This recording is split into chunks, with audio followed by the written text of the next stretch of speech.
వక్రతుండ మహాకాయ కోటి సూర్య సమప్రభా నిర్విఘ్నం కురు మే దేవా సర్వకార్యేషు సర్వదా గురు బ్రహ్మా గురుర్విష్ణు గురుదేవో మహేశ్వరః గురు సాక్షాత్ పరబ్రహ్మ తస్మై శ్రీ గురవే నమః. అందరికీ జై శ్రీరామ్. మనం ముందుగా హనుమాన్ చాలీసా ముందు వచ్చేటువంటి మంగళాచరణ్ గురించి ఫస్ట్ మనం చెప్పుకుందాము. శ్రీ గురు చరణ సరోచరజ నిజమన ముకురషు దారి. ఎక్కడైతే శ్రీ గురు చరణ, ఆ శ్రీ అనగానే అమ్మల్ని కన్న అమ్మ ఆది పరాశక్తి జగజ్జనని బాలా త్రిపుర సుందరీదేవి సీతమ్మ తల్లి. శ్రీ అనగానే గురు చరణ, గురుదేవుల యొక్క పాదాలు. గురు చరణ సరోచరజ, సరోజ అనగానే అక్కడ తామర పువ్వు, అంటే గురుదేవుని యొక్క తామర పువ్వు లాంటి పాదాలు. తామర పువ్వు అంటే ఎందుకంటే తామర పువ్వు బురద నీటిలో పెరుగుద్ది, కానీ ఇంత కూడా బురద అంటించుకోకుండా పెరుగుద్ది అనమాట. మనం కూడా ఈ మెటీరియలిస్టిక్ లైఫ్లో మనందరము కూడా, మనకి చాలామంది మన చుట్టుపక్కల ఎంతో ఉంటారు, మనం అందరి దగ్గర నెగిటివ్ తీసుకోకుండా ఆ పాజిటివ్ తీసుకునే మనం ఎదుగుతూ ఉండాలి అనేసి అర్థం అనమాట. శ్రీ గురు చరణ సరోచర చరజ. చరజ అనగానే ధూళి, అంటే గురుదేవుల యొక్క పాదాలకి ఉండేటువంటి ఆ ధూళితో శ్రీ గురు చరణ సరోచరజ నిజమన ముకురషు దారి, నా మనస్సు అనేటువంటి అర్థాన్ని నేను శుభ్రం చేసుకుంటాను అనేసి అర్థం అనమాట. వరణౌ రఘువర విమలయసో జోదాయహ ఫలచారి. వరణౌ రఘువర, మనం హనుమాన్ చాలీసా కదా మనం చెప్పుకునేది, మరి రఘువర పేరు ఎలా వచ్చింది? ఎక్కడంటే ఎక్కడ ఆంజనేయ స్వామి పేరు పలుకుతామో అక్కడక్కడ రామచంద్రమూర్తి ఖచ్చితంగా ఉంటారనమాట. రామచంద్రమూర్తి పేరు పలుకుతామో అక్కడ ఆంజనేయ స్వామి వారు ముందు ఉండేటువంటి వారు అనమాట. కాబట్టి వరణౌ రఘువర విమలయసో జోదా యహ ఫలచారి. ఎప్పుడైతే మనం అంత నిర్మలమైనటువంటి శుభ్రమైన మనస్సుతోటి ఆ యొక్క రామనామాన్ని పలుకుతామో అప్పుడు మనకి ఈ 4 ఫలాలు వస్తాయన్నమాట. శ్రీ గురు చరణ సరో చరజ నిజమన ముకురషు దారి భరణౌ రఘువర విమలయసో జోదా యహ ఫలచారి. ధర్మార్థ కామ మోక్షాలు అనేటువంటి యొక్క ఫలాలు మనకు వస్తాయన్నమాట. బుద్ధిహీనతను జానికై సుమిరౌ పవన కుమార్ భల బుద్ధి విద్యాం దేహు మోహి హరహు కలేష్వికార్. బుద్ధిహీనతను జానికై, మహానుభావుడు తులసిదాస్ గారు అంటున్నారు, నాకు బుద్ధి లేదు స్వామి, నాకు బుద్ధిని ప్రసాదించండి అని. అంటే సామాన్యమైన చెప్పడం ఎలా అంటే, హనుమ భక్తులు ఎంత ఎదిగినా ఒదిగి ఒదిగి ఒదిగి ఉంటారనమాట. అది వాళ్ళ యొక్క లక్షణం. బుద్ధిహీనతను జానికై సుమిరౌ పవన కుమార్. ఓ వాయుపుత్రుడా, సుమిరౌ పవన కుమార్ బల బుద్ధి విద్యాం దేహు మొహి. నాకు బలాన్ని, బుద్ధిని, జ్ఞానాన్ని ప్రసాదించు స్వామి. బల బుద్ధి విద్యాం దేహు మొహి హరహు కలేష్ వికార్. మనలో ఉండేటువంటి ఒక రాజద్వేషాలు, ఆ నెగిటివిటీస్ అన్నీ కూడా తొలగించి మనకు ఒక పాజిటివిటీని ఇప్పి స్వామి అని వేడుకుంటున్నారనమాట. ఇది మంగళాచరణ్ హనుమాన్ చాలీసాలో. మొదటి శ్లోకం హనుమాన్ చాలీసాలో, దాని గురించి చెప్పుకుందాం. జై హనుమాన్ జ్ఞాన గుణ సాగర జై కపీసతిహు లోక భుజాగర. ఎక్కడ హనుమాన్ చాలీసా జరపబడుతుందో అక్కడ విజయమే అనమాట. విజయం వరుస్తూనే ఉంటుందన్నమాట. జై హనుమాన్ అనేటువంటి యొక్క మంగళకరమైనటువంటి విజయం అయినటువంటి ఆ శబ్దంతో స్టార్ట్ అవుద్ది హనుమాన్ చాలీసా. జై హనుమాన్ జ్ఞాన గుణ సాగర. సాగర అంటే సముద్రం అనమాట. సముద్రం లోపల ఎంత లోపలని తెలుసుకోవాలంటే లోపలికి వెళ్తూ ఉంటే మనం తెలుసుకోలేము. అటువంటిది శ్రీ జై హనుమాన్ జ్ఞాన గుణ సాగర. అటువంటి జ్ఞానం కలిగినటువంటి వారు అనమాట ఆంజనేయ స్వామి వారు. ఆయన జ్ఞానం ఎంతంటే సముద్రం లోపలికి వెళ్తూ ఉంటే ఎంత జ్ఞానం ఉంటుందో అంత అపారమైనటువంటి ధ్యానం గలవారనమాట. జై హనుమాన్ జ్ఞానంతో పాటు అంత గుణవంతుడు కూడా ఆయన అనమాట. అంత గుణం కూడా కలిగినవాడు. అటువంటి వాళ్ళు ఈ లోకంలో ఎవరూ లేరనమాట. జై హనుమాన్ జ్ఞాన గుణ సాగర. అటువంటి జ్ఞానం అంటే ఒకానొక రోజునంట సుగ్రీవుడు అలా చూశాడంట.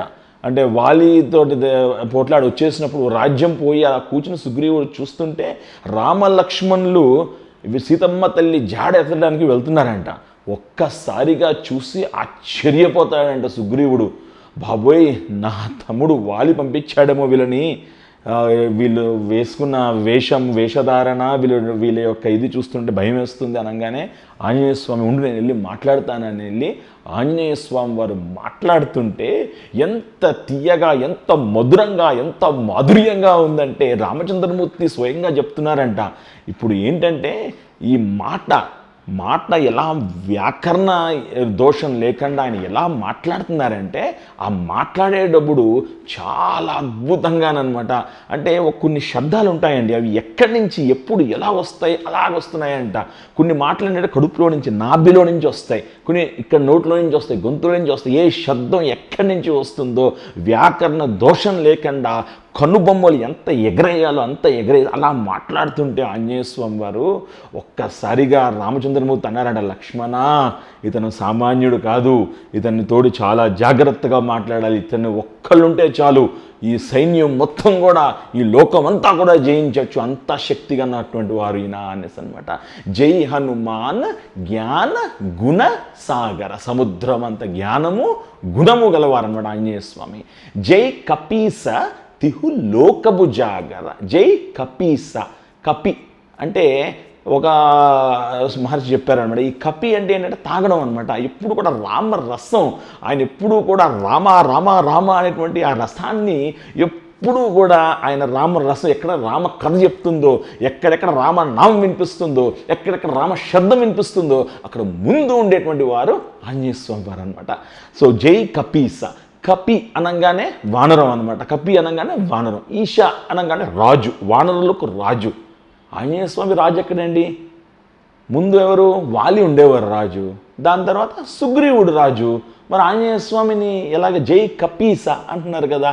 అంటే ఏంటంటేనండి, ఇక్కడ వాళ్ళు ఫిజికల్గానే రాజులు అనమాట, పేరుకు రాజులు. కానీ ఎవరికన్నా కష్టం వచ్చిందంటే వాళ్ళ మనస్సులో ఫస్ట్ ఆంజనేయ స్వామి వారిని కలవాలి, ఆయన కలిస్తే ఈ యొక్క సమస్యగా పరిష్కారం వస్తుంది అని గుర్తొస్తుంది అనమాట. సో ఆ విధంగా ఆయన రాజులకే రాజు, మహారాజు అనమాట. జై కపీస తిహు లోకబు జాగర. 3 లోకాల్లోనూ కూడా ధర్మాన్ని కాపాడడంలో ముందు ఉండేటువంటి వారు ఆంజనేయ స్వామి. పాతాళ లోకము, భూలోకము, ఆకాశలోకము, అన్ని లోకాల్లోనూ కూడా ఎప్పుడు సంచరిస్తూ ధర్మాన్ని కాపాడడంలో ఎప్పుడు కూడా ముందు ఉండేటువంటి వారు ఆంజనేయ స్వామి వారు. హనుమాన్ చాలీసాలో 2వ శ్లోకం మనందరం కూడా చెప్పుకుందాము. రామదూత అతులిత బలదామ అంజని పుత్ర పవన సుత నామ. రామదూత, ఆంజనేయ స్వామి రామదూత, తర్వాత ఆయన రామదాసానుదాసుడు అయిపోయారు అనమాట. ఎప్పుడైతే సుగ్రీవుడు చెప్తాడో, ఆంజనేయ స్వామి వారు వెళ్ళి రామచంద్రమూర్తిని కలుస్తాడో అప్పుడు ఆయన చెప్తారు, నేను సుగ్రీవుడి యొక్క దాసుణ్ణి అని చెప్తారు. అంత నచ్చలేదన్నమాట. అప్పుడు సుగ్రీవుడి యొక్క సేవకుణ్ణి, దాసుణ్ణి అని చెప్తారనమాట. అప్పుడు రాముడికి అంత నచ్చక లక్ష్మణుడితో మాట్లాడంటారు అనమాట. రామదూత అతులిత బలధామ అంటే రామదూత అంటే సీతమ్మ తల్లి యొక్క జాడ రామచంద్రమూర్తికి తెలియజేయడము, రామచంద్రమూర్తికి సీతమ్మ తల్లి యొక్క జాడ తెలియజేయడము ఆంజనేయ స్వామి. హీజ్ అ మెసెంజర్ అనమాట. సో ఆ విధంగా రామదూత అతులిత బల దామ. దామ అంటే చోటు, అతులిత అంటే అంతులేని శక్తి అనమాట. ఎందువల్ల అంతులేని శక్తి అంటే రామదూత అతులిత బల దామ. ఆ చోట్లో ఎవరున్నారు? రామచంద్రమూర్తి స్వయంగా ఉన్నారు ఆయనలో. కాబట్టి ఆయన బలంతో పాటు రామచంద్రమూర్తి యొక్క బలం కలిసింది కాబట్టి అతులిత బలధామ అన్నమాట. రామదూత అతులిత బలధామ అంజని పుత్ర పవన సుత నామ. అంజనాదేవి ఒక దేవత. ఆవిడ ఏంటంటే ఒక శాపం మేరకు ఈ భూలోకానికి విచ్చేసింది అనమాట. అంజనాదేవి రాగానే ఆవిడ కేసరి అనేటువంటి ఆయన్ని వివాహం చేసుకుంది. ఈ దంపతులకు ఈ సంతానం కలగక అంజనాదేవి ఒక కొండ కింద కూర్చొని తపస్సు చేసుకుంటూ ఉంటుందన్నమాట. అదే సమయంలో దశరథ మహారాజు పుత్రకామేష్టి యాగం చేస్తున్నారనమాట. అప్పుడు ఎప్పుడైతే చేస్తున్నారో అప్పుడు ఆ పరమన్నం ఎప్పుడైతే వస్తుందో ఆ పరమన్నం వాళ్ళతో పాటు ఆ వాయుదేవుడు ఆ పరమన్నం అంజనాదేవికి కూడా అందేటట్టు చేశారు. ఆ పరమన్నం తిని ఆవిడ ప్రశ్నించింది. కాబట్టి రామదూత అతులిత బలధామ అంజని పుత్ర, అంజనాదేవి పుత్రుడు అంజని పుత్ర పవనసుతు నామ. ఎందుకంటే పవన్ తనయుడు కూడా ఆ యొక్క తీపి పర్వన్నాన్ని తేడానికి సహకరించారు. కాబట్టి రామదూత అతులిత బలధామ అంజని పుత్ర పవనసుత నామ. 3వ శ్లోకం చెప్పుకుంటున్నాము. మహావీర విక్రం బజరంగి కుమతి నివార సుమతి కేసంగి. మహావీర్ ఆంజనేయ స్వామి మహావీర్. ఎందువల్లంటే ఆయన దయావీర్. ఆయనకంటూ ఆయన ఎప్పుడూ ఏమీ చేసుకోలే. వేరే వాళ్ళ కోసమే, ధర్మాన్ని కాపాడడం కోసమే ఆయన ఎప్పుడూ కూడా చేస్తూ ఉండేవారనమాట. ఆయన దయావీర్, దయా స్వభావం గలవారనమాట. Heart with compassion is the temple of god అంటారు. He feels very pity, sorrow. ఆయన ఎప్పుడూ కూడా దయావీర్. అదేవిధంగా ఆయన ధర్మవీర్. ఎప్పుడైతే సీతమ్మ తల్లి జాడ వెతడానికి వెళ్ళారో ఎన్నో చూడకూడని కూడా చూస్తూ ఉన్నారు ఆయన ఎప్పుడు కూడా ధర్మం తప్పలే. ఇది మన సీతమ్మ తల్లి కాదు, ఓకే కాదు అంటూ అలా వెళ్ళిపోతూనే ఉన్నారనమాట. సో ఆయన ఎప్పుడు కూడా ధర్మవీర్. అదేవిధంగా ఆయన త్యాగవీర్. ఆయన సూర్యనారాయణమూర్తి దగ్గర విద్య నేర్చుకున్నారు. సూర్యనారాయణ మూర్తి దగ్గర విద్య నేర్చుకున్నప్పుడు గురుదక్షిణ ఏంటి స్వామి అని అడిగితే సుగ్రీవుడి దగ్గరే నువ్వు జీవితం అంతా ఉండి సేవ చేస్తూ ఉండాలి అంటారు. అంటే ఒక్క విషయం ఏంటంటే మనకంట తెలివైన వాళ్ళు కానప్పుడు మనకంత శక్తి లేని వాళ్ళ దగ్గర మనం పనిచేయడం అంటే అంత తేలికైన విషయం కాదండి. బట్ ఆయన సూర్యనారాయణమూర్తికి ఇచ్చిన మాట మేరకు ఆయన అదా ఉన్నారనమాట.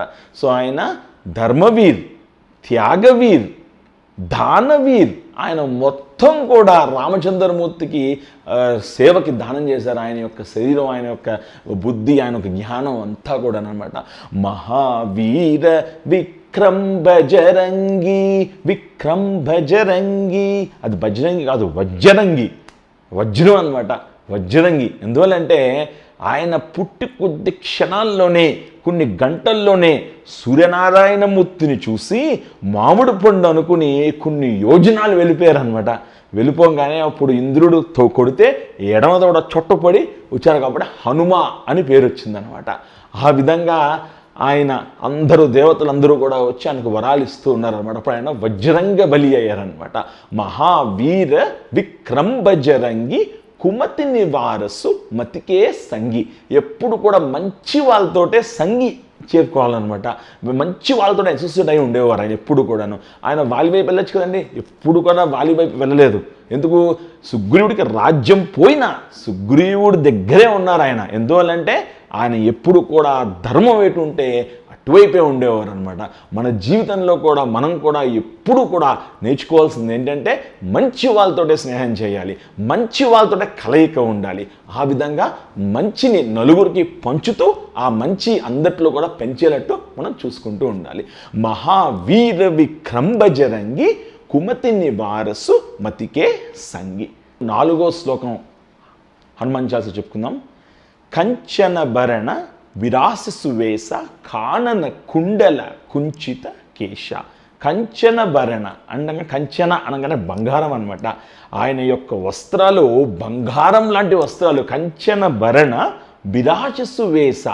ఆయన వస్త్రాలే బంగారం కాదండోయ్, ఆయనే బంగారం. ఆయన బంగారు వస్త్రాలు ధరించలేదు, ఆయనకు ఆయనే బంగారం లాంటి వారు అనమాట. కంచన భరణ విరాసస్సు వేస. విరాస సువేశ అంటే ఇంట్రాస్పెక్ట్ చేసుకుంటూ ఉంటారు ఎప్పటికప్పుడైనా.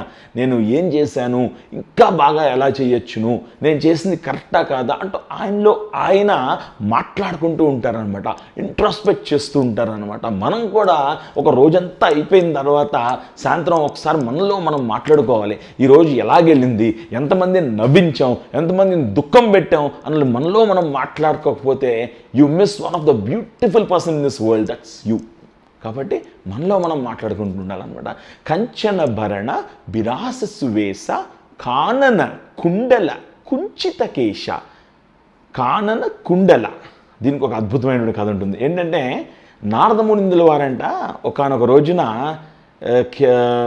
వాలిని కలిశారంట. కలిసి నీ వంశంలో ఒకడు పుట్టబోతున్నారు, నీకంట 100 రెట్లు గొప్పవాడైపోతాడు అతను, చాలా మహానుభావుడు మీ వంశంలో ఒకరు పుట్టబోతున్నాడు, కేసరికి చూసుకో అని చెప్పారంట. వెంటనే వాళ్ళు ఏం చేశాడంట, కేసరిని అంజనాదేవిని నెక్స్ట్ డే ఆయన డిన్నర్కి ఆహ్వానించి దాంట్లో ఒక పవర్ఫుల్ పాయిజనస్ సూప్ అనమాట, విషకరమైనటువంటి ఆ సూప్ తయారు చేశారంట. ఒక 4 మెటల్స్ తోటి, ఒక 5 మెటల్స్ తోటి తయారు చేసి ఆ సూప్ ఆవిడికి ఇచ్చారంట. ఇచ్చేసి అబార్షన్ అయిపోతుంది అంజనాదేవికి అని చెప్పారంట. దాని తర్వాత తెలిసిందంటే అంజనాదేవి ఒక హెల్దీ బాలుడిని ప్రసాదించింది. ఆ బాలుడు ఆ 5 మెటల్స్ ఆభరణాలుగా వేసుకుని పుట్టారు అనేసి ఆశ్చర్యపోతారంట. ఆ ఏదైతే పాయిజన్ మెటల్స్ ఉన్నాయో కంచన భరణ విరాససు కానన కుండల కుంచిత కేశ, అది కుండలాగా మారాయి అనమాట. కానన కుండల కుంచిత కేశ. కుంచిత కేశ అంటే ఆంజనేయ స్వామి వారిది కలి హేర్ అంటారు అనమాట. అది సామాన్యమైన జుట్టు కాదండి ఆంజనేయ స్వామిది, ఒత్తుగల జుట్టు, అది మామూలు జుట్టు కాదు. ఒకానొక రోజున భీముడు అరణ్యంలో వెళ్తూ ఉంటే యుధిష్ఠ మహారాజు రాజసూయ యజ్ఞం చేయాలనేసి, భీముడు అరణ్యంలో ఉన్నాడు కదా, ఈ యొక్క యజ్ఞం చేయడానికి ఆ ఋషిని తీసుకుని రమ్మంటారంట. ఆ ఋషి ఎలా ఉంటాడంటే సగం మనిషి మొహం ఉంటుంది, సగం జింక మొహం ఉంటుంది అనమాట ఆ ఋషికి. ఆ ఋషిని తీసుకురావాలంటే భీముడు అతను ఏదో కండిషన్ పెడతాడు, నువ్వు నాకంట ఫాస్ట్గా వెళ్తే అప్పుడు నేను వస్తాను ఈ యొక్క యాగం చేయడానికి అనేసి. అతనికంట ఫాస్ట్గా నడవడం ఎలాగా అని ఆ అరణ్యంలో వెళ్తూ ఉంటే ఆంజనేయ స్వామి కనిపించి ఆయన శరీరంలో ఉండేటువంటి ఒక ఎంటికలు ఇలా తీసిస్తారంట భీముడికి. ఈ ఎంటికలు నేనేం చేస్తాను అంటే, నువ్వు నడుచుకుంటూ వెళ్ళినప్పుడు ఈ ఎంటికలు వేస్తూ ఉంటే అటు శివలింగాలు వస్తాయి, అప్పుడు ఆ ఋషి దండం పెట్టుకుంటాడు, ఈ లోపల నువ్వు కొంచెం ముందుకు వెళ్ళొచ్చు అని చెప్తారంట. సరే అని చెప్పేసి ఆ రుచితో చెప్పి సరే నా మధ్యలో పోటీకి వెళ్దామని చెప్పుకుంటారంట. సరే అని చెప్పేసి ఇద్దరు స్టార్ట్ అవ్వగానే ఆ ఋషి అలా ముందుకు వెళ్ళిపోతూ ఉంటాడంట. వెంటనే భీముడు ఒక ఇంటికి వేస్తాడంట, కొన్ని వేల శివలింగాలు వచ్చేస్తాయంట. అన్నిటికీ కూడా దండం పెట్టుకుని అలా ముందు వెళ్తాడంట. మళ్ళీ కొంచెం ముందుకు వెళ్ళిపోగానే మళ్ళీ భీముడు ఇంకొక ఇంటికి వేస్తాడంట, మళ్ళీ కొన్ని వేల శివలింగాలు వచ్చేస్తాయంట. అలాగా భీముడు అలా ముందుకు వెళ్ళిపోగానే ఆ ప్యాలెస్లోకి లోపల ఎంటర్ అవుతాడంట. ఈ లోపల ఈ ఋషి చేసి ఎడంకాలు పట్టుకుంటాడంట. నేను పట్టేసుకున్నాను నిన్ను అంటాడంట. అప్పుడు యుధిష్ఠిర మహారాజ్ చెప్పని నీతి ఎలాగో అంటే, ఆల్మోస్ట్ బాడీ అంతా ముందుకు వచ్చేసింది కదా, ఎడమ లెగ్ మాత్రమే ఉంది కాబట్టి ఆ లెగ్ ఒకటి ఎరకొట్టేసాయి, నువ్వు తినేసేయని చెప్తారంట. బట్ యుధిష్ఠిర నువ్వు ఎంత బాగా రాజనీతి చెప్పావు, లేదు నేను యాగం చేస్తాను అని చెప్పి అప్పుడు ఆ యాగం నిర్వహిస్తారంట. కంచన భరణ విరాస సువేశ కానన కుండల కుంచిత కేశ. మనం 5వ శ్లోకం హనుమాన్ చాలీసాలో చెప్పుకుందాం. हादध्वजदो ध्वजाभिराजै कामधेनुं जजनी पूजाजै. हादध्वज ధ్వజాభిరాజై. దీనికి అద్భుతమైన కథ ఉందండి. పాండవులు ఎప్పుడు కూడా బాగా కష్టాల్లో ఉండేవారు అనమాట. వాళ్ళు ఎప్పుడు కూడా నిత్యము కూడా రామాయణం పఠనం చేస్తూ ఉండేవారు. ఆ రామాయణం పఠనం అయిపోయిన తర్వాత ఒకానొక రోజునంట అర్జునుడు నది ఒడ్డున అలా కూర్చొని ఆలోచిస్తున్నాడంట, అస్సలు వారధి రాముడు ఎందుకు వారధి బాణరులతో కట్టించాడు, బాణం వేసి చక్కగా వారధి కట్టచ్చు కదా అనేసి. వెంటనే వచ్చేసారంట మారువేషంలో ఆంజనేయ స్వామి వారు. నాయనా నువ్వు ఏమనుకుంటున్నావో నాకు తెలుసు, కానీ నాలాంటి ఒక ముసలి వ్యక్తి ఇలా ఒక కాలేయంగానే అది మొత్తం విరిగిపోతుంది అన్నాడంట. అదే నిజమైతే ఇప్పుడే నా ప్రాణం త్యాగం చేస్తాను అని చెప్పి అర్జునుడు బాణం వేసి ఎంతో సుందరంగా అద్భుతంగా ఒక వారధి నిర్మిస్తాడంట. నిర్మించంగానే ఆంజనేయ స్వామి వేరే వేషంలో ఉంటారు, ఆంజనేయ స్వామి గారు ఒక దెబ్బలో కొట్టగానే మొత్తం పడిపోద్దంట అది. ఇదేంటిదని చెప్పి మళ్ళీ కడతారంట ఆయన, మళ్ళీ పడిపోద్ది, మళ్ళీ కడతారు, మళ్ళీ పడిపోద్దంట. బా ఇంకా లాభం లేదు, నేను నా ప్రాణత్యాగం చేసేస్తానని చెప్పి రెడీ అయిపోగానే అప్పుడు రామచంద్రమూర్తి ఆ కృష్ణ పరమాత్ముడు వేరే మారువేషంలో వచ్చి, మీరిద్దరూ పోటీ పడ్డారు, చేశారు, బాగానే ఉంది, విట్నెస్ ఎవరైనా ఉండాలి కదా, మధ్యలో ఎవరైనా ఉండాలి కదా సాక్ష్యం, సరే ఇప్పుడు నువ్వు కట్టు అన్నారంట అర్జునుడిని. లేదు స్వామి ప్రయోజనం లేదు. అరే నువ్వు కట్టువయా బాబు, నువ్వు కట్టు అన్నారంట. అప్పుడు మళ్ళీ అర్జునుడు బాణం వేసి అద్భుతంగా సుందరంగా కట్టాడంట. అప్పుడు ఆంజనేయ స్వామి ఇలా తొక్కగానే ఎరగట్లేదంట, ఆయన గట్టిగా ఎగిరంట, అయినా ఎరగట్లేదంటది. అప్పుడు ఆంజనేయ స్వామి గ్రహించేశారంట, అబ్బా వచ్చింది ఎవరో కాదు మా రామచంద్రమూర్తే అని చెప్పి వెంటనే వెళ్ళి ఆ రామచంద్రమూర్తి యొక్క పాదాలపైన పడి అర్జునుడు ఆంజనేయ స్వామి రామచంద్రమూర్తి పాదాల మీద పడి నమస్కారం చేశారంట. అప్పుడు ఆంజనేయ స్వామి అంటారంట, నువ్వు ఎప్పుడైతే యుద్ధానికి వెళ్తావో నీ జెండాపై కపిరాజ్గా హాద్ ధ్వజదో ధ్వజాభిరాజై అంటూ ఆ జెండా ఎగురుతూ ఉంటుంది ఆంజనేయ స్వామి జెండా అనేసి అందరూ కూడా మనందరం కూడా మన గృహం నందు పైన చక్కగా రెపరెపలాడే కాషాయ రంగులో ఉన్న ఆంజనేయ స్వామి జెండా ఎల్లవెల్లా ఎగరేసుకుంటూ ఉండాలన్నమాట. అది ఇంటికి ఒక పాజిటివ్ వైబ్స్ని, ఒక పాజిటివ్ ఎనర్జీని తెచ్చిస్తూ ఉంటుందన్నమాట. హాద్ ధ్వజదో ధ్వజాభిరాజై కాందే ముంజ జనీవు చాచై. కాందే ముంజ జనేవు ఎప్పుడూ కూడా ఆయన ధన్యం వేసుకుంటారనమాట. ఎప్పుడూ కూడా ఆయన నిరంతరము కూడా స్టూడెంట్ లాగా ఆయన ఎప్పుడు కూడా వేదాలు ఆయన కూడా పఠిస్తూ ఉంటారు. కాబట్టి ఆయన జీవితం అంతా కూడా పఠిస్తూనే ఏదో నేర్చుకుంటూనే ఉన్నారన్నమాట. ఆంజనేయ స్వామి సూర్యనారాయణమూర్తి దగ్గర నేర్చుకున్నారు, అదేవిధంగా నారద మునీంద్ర వారి దగ్గర నేర్చుకున్నారు, సరస్వతి అమ్మవారి దగ్గర నేర్చుకున్నారు, అదేవిధంగా రాముడి దగ్గర నేర్చుకున్నారు. ఆ విధంగా ఆయన ఎప్పుడూ కూడా స్టూడెంట్ కాబట్టి ధన్యం కూడా వేసుకుంటారనమాట. హాద్ ధ్వజదో ధ్వజాభిరాజై కాందే ముంజ జనీవు చాచే. 6వ శ్లోకం మనందరం కూడా చెప్పుకుందాము. శంకర స్వయం కేశరి నందన తేజ ప్రతాప మహాజన వందన. శంకర సువన అని ఇప్పుడు దాకా మనం చదువుకుంటూ వచ్చామన్నమాట. దయచేసి ఆ సవరణని అందరూ కూడా కరెక్షన్ చేసుకోవాల్సిందిగా కోరుతున్నాను. శంకర స్వయం కేశరి నందన. ఎందువల్లంటే జగద్గురువులు, మహానుభావులు, జగద్గురువులు అయినటువంటి శ్రీ రామ్ భద్రాచారి గారు మనకి చెప్పడం జరిగిందనమాట. కొన్ని కరెక్షన్స్, కొన్ని సవరణలు హనుమాన్ చాలీసాలో. ఆ ప్రకారంగా మనం అందరము కూడా ఇన్నాళ్ళు తెలుసో తెలియకో తులసిదాస్ గారు రాశారు, అలా వచ్చింది, దాంట్లో మరి ప్రింటింగ్ మిస్టేక్కో ఏంటో తెలియదు, కానీ ఈరోజు ఒక జగద్గురువులు చెప్పారు కాబట్టి మనందరము కూడా మీ బుక్స్లో ఏదైతే హనుమాన్ చాలీసా ఉంటుందో అది సరిగ్గా సవరణ చేసుకోండి. శంకర స్వయం కేసరి నందన తేజ ప్రతాప మహాజన వందన. ఆంజనేయ స్వామి స్వయం శంకరుడు అనమాట. ఆయనే శంకరుడు.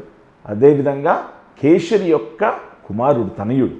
అదేవిధంగా శంకర స్వయం కేసరి నందన తేజ ప్రతాప మహాజన వందన. తేజస్సు, మహానుభావుడు ఆంజనేయ స్వామి ఎప్పుడు ఆయన తేజ ప్రతాపం ఎప్పుడు చూపెట్టారు అనడానికి వస్తే మనం కిష్కింద కాండ ఉన్న అప్పుడు చూస్తున్నట్లయితే కిష్కింద కాండలో అన్ని దశల వైపు కూడా సీతమ్మ తల్లి జాడ కొనుక్కోవడానికి వానరులందరూ కూడా వెళ్ళిపోతారనమాట. అన్ని నలుగు దిశలా వెళ్ళిపోతుంటే దశర దిశకి ఆధిపత్యం అయినటువంటి అంగదుడు తత్వాన ఆంజనేయ స్వామి వారు కూడా వెళ్తారు. వెళ్ళి అక్కడ చూస్తుంటే అక్కడ సంపాతి కనిపిస్తుంది అనమాట. సంపాతి చూపు చాలా వేగంగా ఉంటుంది. అక్కడ 100 యోజన సముద్రంలో దాటిన తర్వాత లంకానగరం ఉంది. లంకానగరం దాటిన తర్వాత అక్కడ సింహుప వృక్షం ఉంది. ఆ వృక్షము కింద సీతమ్మ తల్లి కూర్చుని ఉంది అని చెప్పింది అన్నమాట సంపాతి. చెప్పగానే 100 యోజనల సముద్రంలో ఎవరు దాటాలి అనేటువంటిది ఒక ప్రశ్నగా మారిందనమాట. అప్పుడు జాంబవంతుడు ఎవడంటే ఆయన మహానుభావుడు, బ్రహ్మ ఆవిలిస్తే ఆయన పుట్టారన్నమాట జాంబవంతుడు. కాబట్టి జాంబవంతుడు చెప్తారు హనుమకి ఆయన పోయిన శక్తులన్నీ కూడా ఆయన జ్ఞాపకం చేస్తారనమాట. ఒక్కసారిగా అప్పటి నుంచి హనుమ ఆ మహేంద్రగిరి పర్వతం పైన ఆయన యొక్క తేజస్సుని పుంజుకుంటారు. మహానుభావుడు ఒక్కసారిగా మేరిన పర్వతంలా పెరిగిపోతారనమాట ఆంజనేయ స్వామి. అందరూ కూడా ఆశ్చర్యపోతారు ఆంజనేయ స్వామిని చూసి. ఒక్కసారిగా ఆయన మహేంద్రగిరి పర్వతం పైన నిలబడి ఆయన చెప్తారు, నేను ఏ విధంగా ఈ 100 యోజన సముద్రంలో దాటుతానంటే, రాముడు బాణం వెనక్కి లాగినప్పుడు బాణానికి శక్తి ఎంత వస్తుందో ఆ విధంగా ఆ శక్తిని పుంజుకొని ఒక్కసారిగా 100 యోజన సముద్రంలో దాటి వెళ్ళిపోతాను. ఆ యొక్క శక్తి అంతా కూడా ఆ బాణంలాగా నేను పనిచేస్తాను. రామనామాన్ని, రామ శబ్దాన్ని తీసుకుని ఆ శక్తిని పుంజుకుని ఆ 100 యోజన సముద్రము అవలీలగా దాటి వెళ్ళిపోతాను. ఈ ప్రపంచమంతా నేను ప్రదక్షిణాలు చేయగలను, భూమండలం అంతా చుట్టగలను అని ఒక్కసారిగా ఆమె ప్రతిజ్ఞ చేసి మహేంద్రి పర్వతం పైన అందరూ కూడా ఆశ్చర్యపోతారనమాట. అప్పుడు దాకా ఉండేటువంటి ఆంజనేయ స్వామి ఎలా అయిపోయారా అనేసి. అది అందరూ కూడా అది గ్రహించి ఒక్కసారిగా ఆశ్చర్యపోతూ ఉంటారు అన్నమాట. ఆ విధంగా ఆంజనేయ స్వామి వారు అక్కడి నుంచి అలా 100 యోజన సముద్రంలో లీలలా దాటి లంబా శిఖరం పైన వాళ్తారనమాట. అటువంటి ఆంజనేయ స్వామి యొక్క తేజస్సుని చూసి జనం అందరూ కూడా ఆశ్చర్యపోతారనమాట. శంకర స్వయం కేశరి నందన తేజ ప్రతాప మహాజన వందన. అందరూ కూడా ఆశ్చర్యపోతూ ఈ విధంగా ఉంటారనమాట. 7వ శ్లోకం హనుమాన్ చాలీసాలో, విద్యావాన గుణీయతి చాతుర్ రామ కాజ వివేకో ఆతుర్. విద్యావాన గుణీయతి చాతుర్. ఆంజనేయ స్వామి విద్య ఎవరి దగ్గర నేర్చుకున్నారండి? సూర్యనారాయణమూర్తి దగ్గర విద్య నేర్చుకున్నారు ఆయన.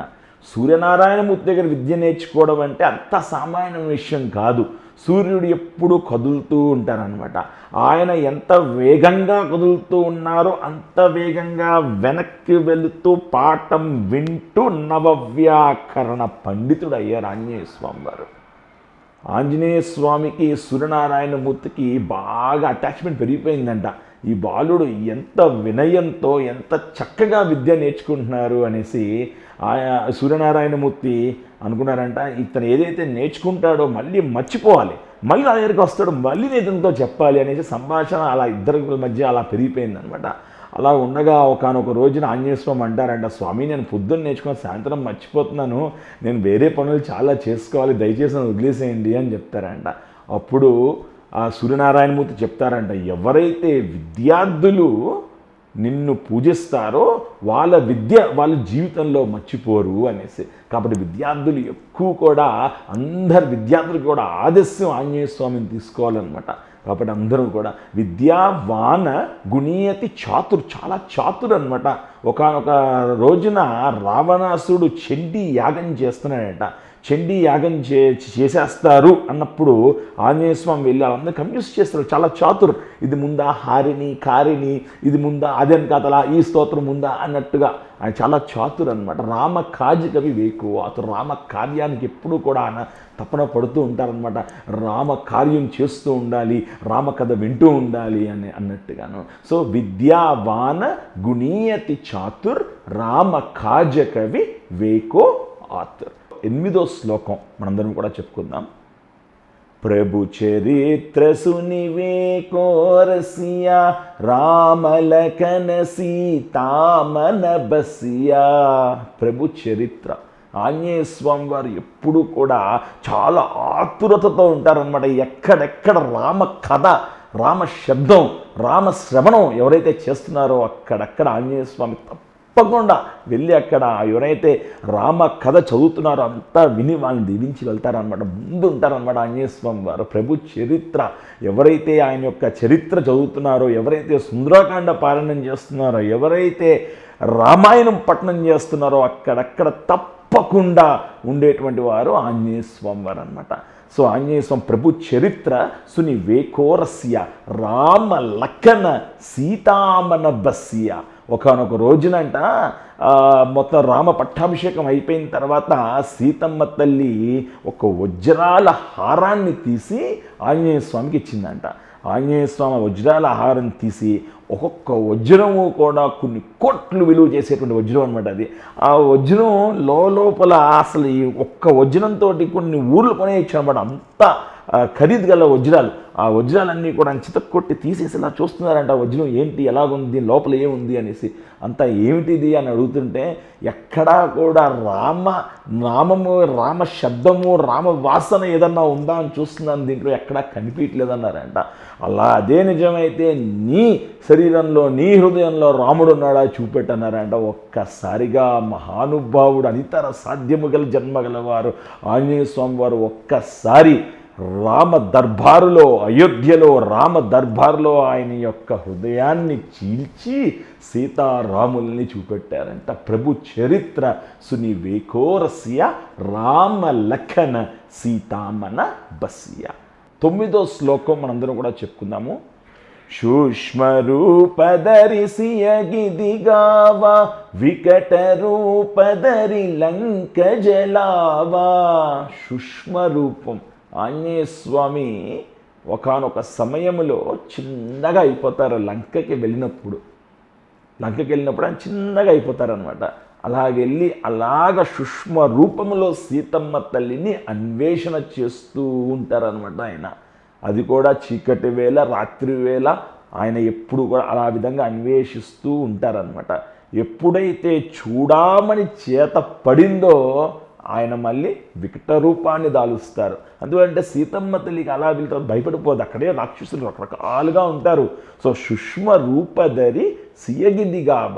సూక్ష్మ రూపం ఎప్పుడు చేయాలో ఆయనకు తెలుసు. ఎప్పుడు, ఎవరితో, ఎంత, ఎలా, ఏ విధంగా మాట్లాడాలి, ఏ విధంగా కనిపించాలి, ఏ విధంగా చేయాలి అనేటువంటిది ఆంజనేయ స్వామికి బాగా తెలుసు అనమాట. సూక్ష్మ రూపధరి సియగిదిగాబ వికట రూపధరి లంక జలాభ. వికట రూపం అనమాట. ఒక్కసారి ఆ సీతమ్మ తల్లి చూడమని ఇవ్వంగానే లంక దహనం చేసేసారు ఆయన మహానుభావుడు. వికట రూపంతో లంక దహనం చేసేసారు.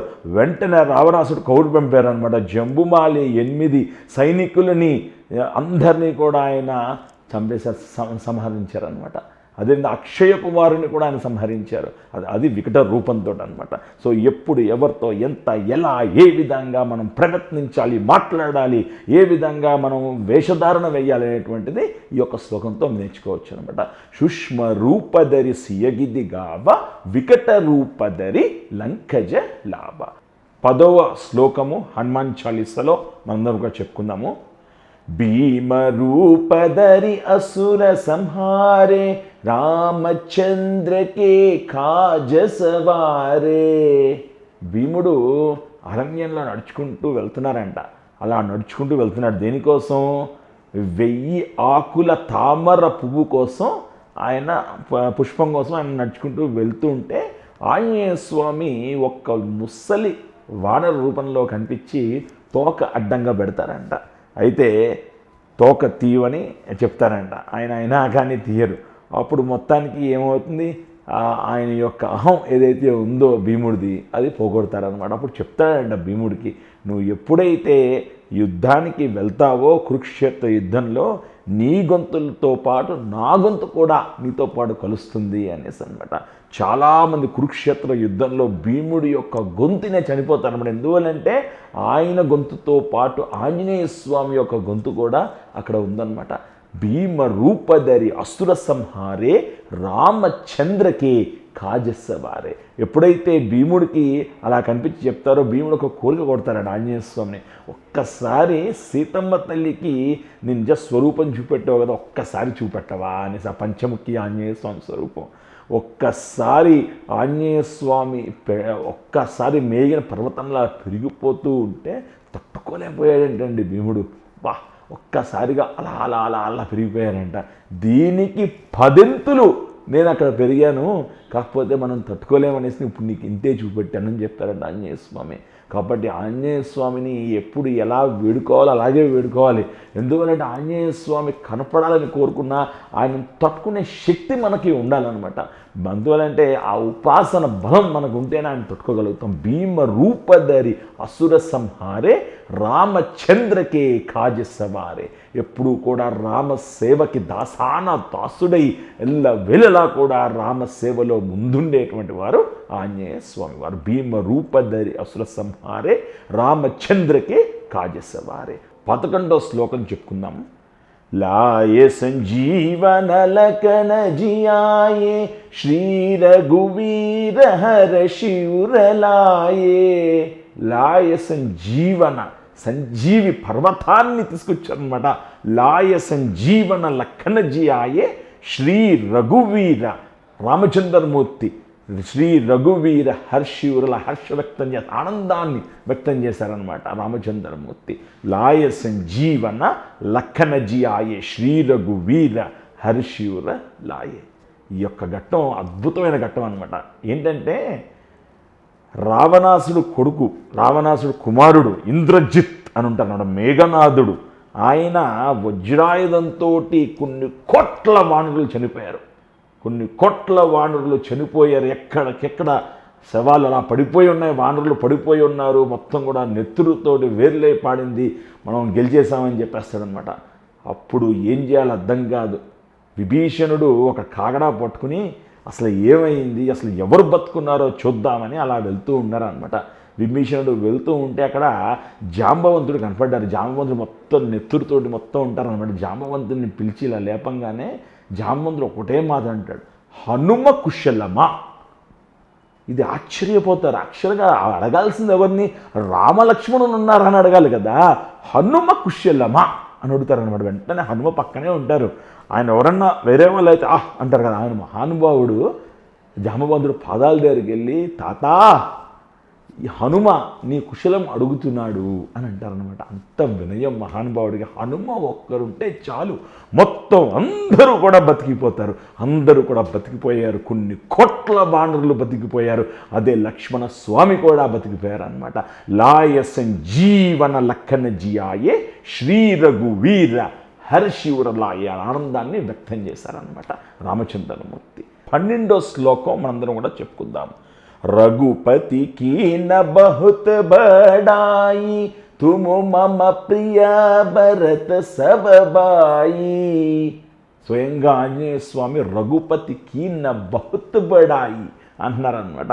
అంటే రఘుపతి యొక్క వంశానికి చెందినటువంటి వాడివి నువ్వు అనేసి అనమాట.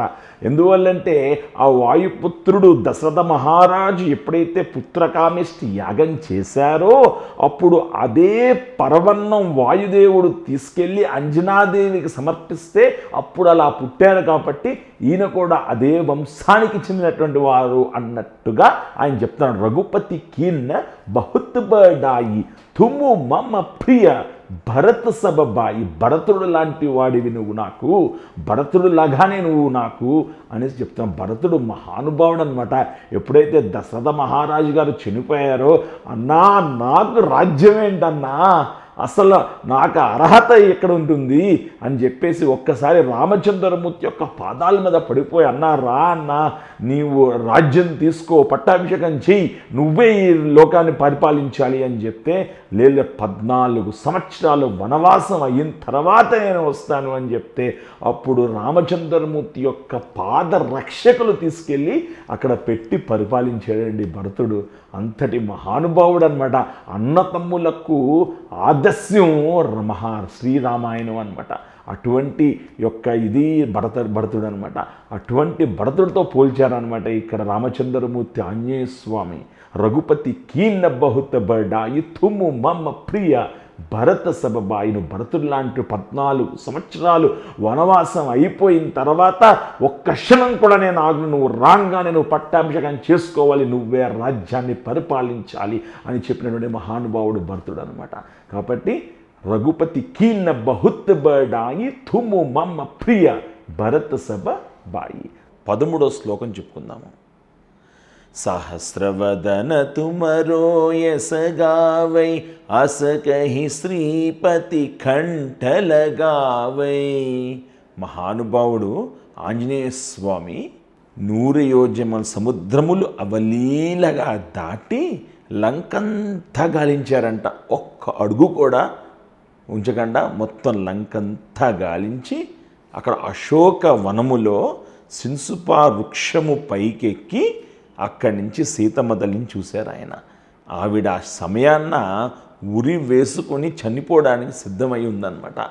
అప్పుడు మృదు మధురంగా పలుకున తేనె ఒలికినట్లు అంత చక్కగా రామ కథ ఆవిడికి వినిపించి ఆవిడ్ని కలిసి ఆవిడికి అంగుళీయాన్ని ఇచ్చి చూడామణి తీసుకుని అది రామచంద్రమూర్తికి సమర్పించారు.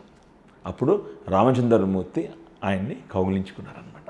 అదేవిధంగా లక్ష్మణుడు ఎప్పుడైతే మూర్ఛ పడిపోయాడో సంజీవి పర్వతం కోసం ఆయన వెతికెళ్ళి సంజీవి పర్వతం ఆ మెరిసేది ఎలాగా దాక్కుంటే ఆ పర్వతాన్ని మొత్తాన్ని కూడా ఎత్తుకుని వచ్చేసి లక్ష్మణస్వామికి మోక్షం నుంచి విముక్తి కల్పించారనమాట ఆయన ఎప్పుడైతే పడిపోయారు. అదేవిధంగా రావణాసుని సంహరించడానికి రాముడిని తన భుజస్తంభాలపైన ఎక్కించుకుని ఆయనతో సమానంగా వెళ్ళి ఆయన ఎక్కడైతే ప్రాణం ఆ అమృతం ఎక్కడైతే ఉంటుందో అక్కడ ఆ యొక్క చోట బాణం కొట్టడానికి ఈయన ఎంతో సహాయపడ్డారనమాట.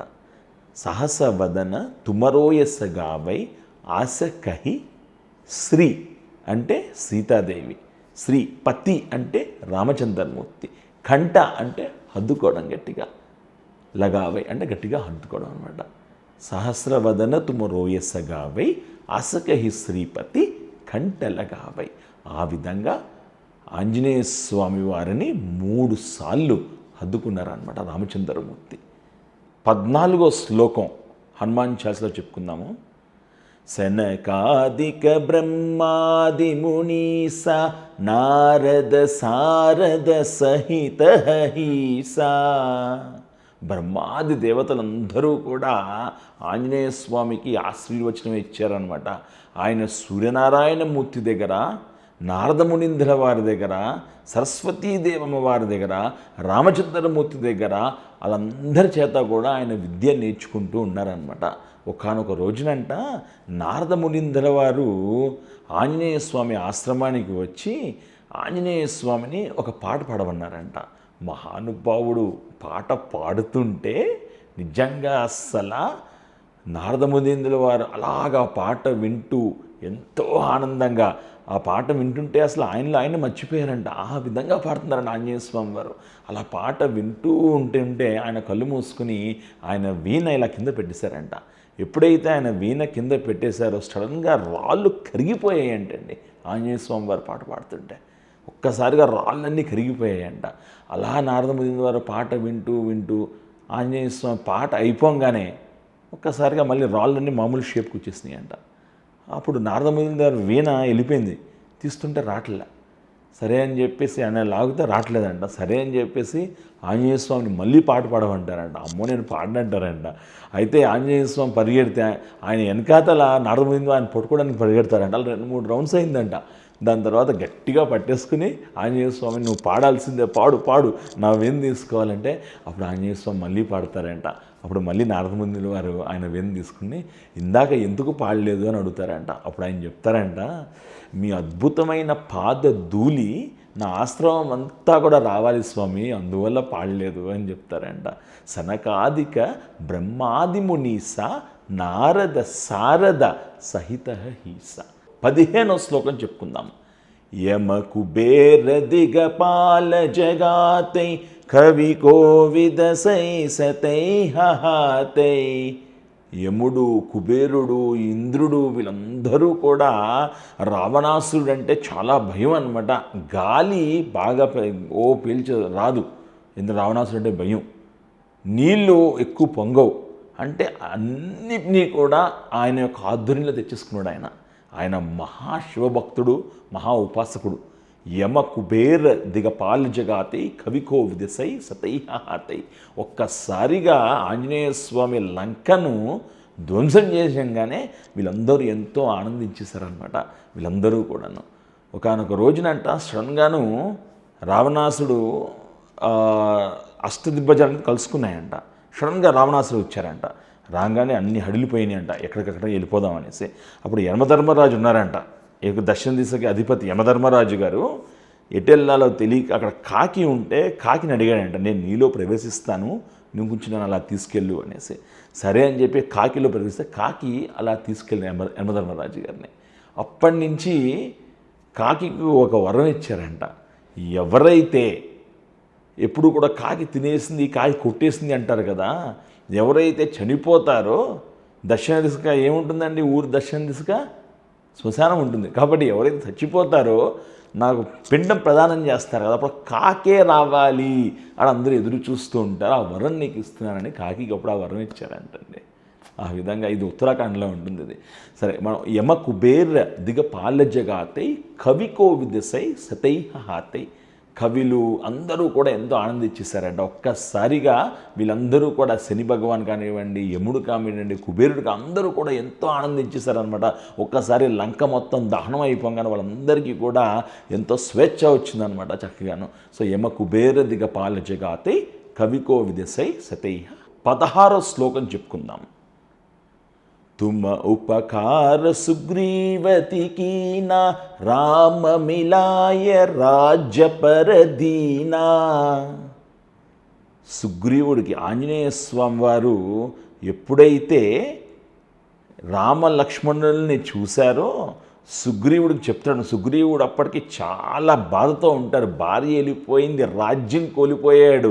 తన అన్న వాలి రాజ్యాన్ని భార్యని కూడా లాగేసుకుని సుగ్రీవుడికి ఏమీ లేకుండా అలా ఉంచాడనమాట. అప్పుడు ఎప్పుడైతే ఆంజనేయ స్వామి వారు వెళ్ళి మాట్లాడి వీళ్ళిద్దరికీ కూడా ఒక మైత్రి ఏర్పరుస్తుందో అప్పుడు రాముడు ఒకే ఒక్క బాణంతో వాలిని సంహరిస్తారు. చాలామంది ఇది చాలా తప్పు కదా అని అంటూ ఉంటారు. రాముడు ఎవరండి? రాముడు నరుడు, వాలి వానరుడు. కాబట్టి డైరెక్ట్గా ఆయన వాళ్ళతోటి యుద్ధం చేయరనమాట. దానికి ఏదో ఒకటి చూపించి దాని యొక్క మైండ్ వేరే చోట మలిచి అప్పుడు కొడతారు. కాబట్టి వేరే సుగ్రీవుడు వెళ్ళి ఫైట్ చేస్తుంటే ఆయన వెళ్ళి ఒకటే ఒక బాణం వేసి వాలిని సంహరించి సుగ్రీవుడికి పట్టాభిషేకం చేస్తారనమాట. సుగ్రీవుడిని రాజుని చేస్తారు.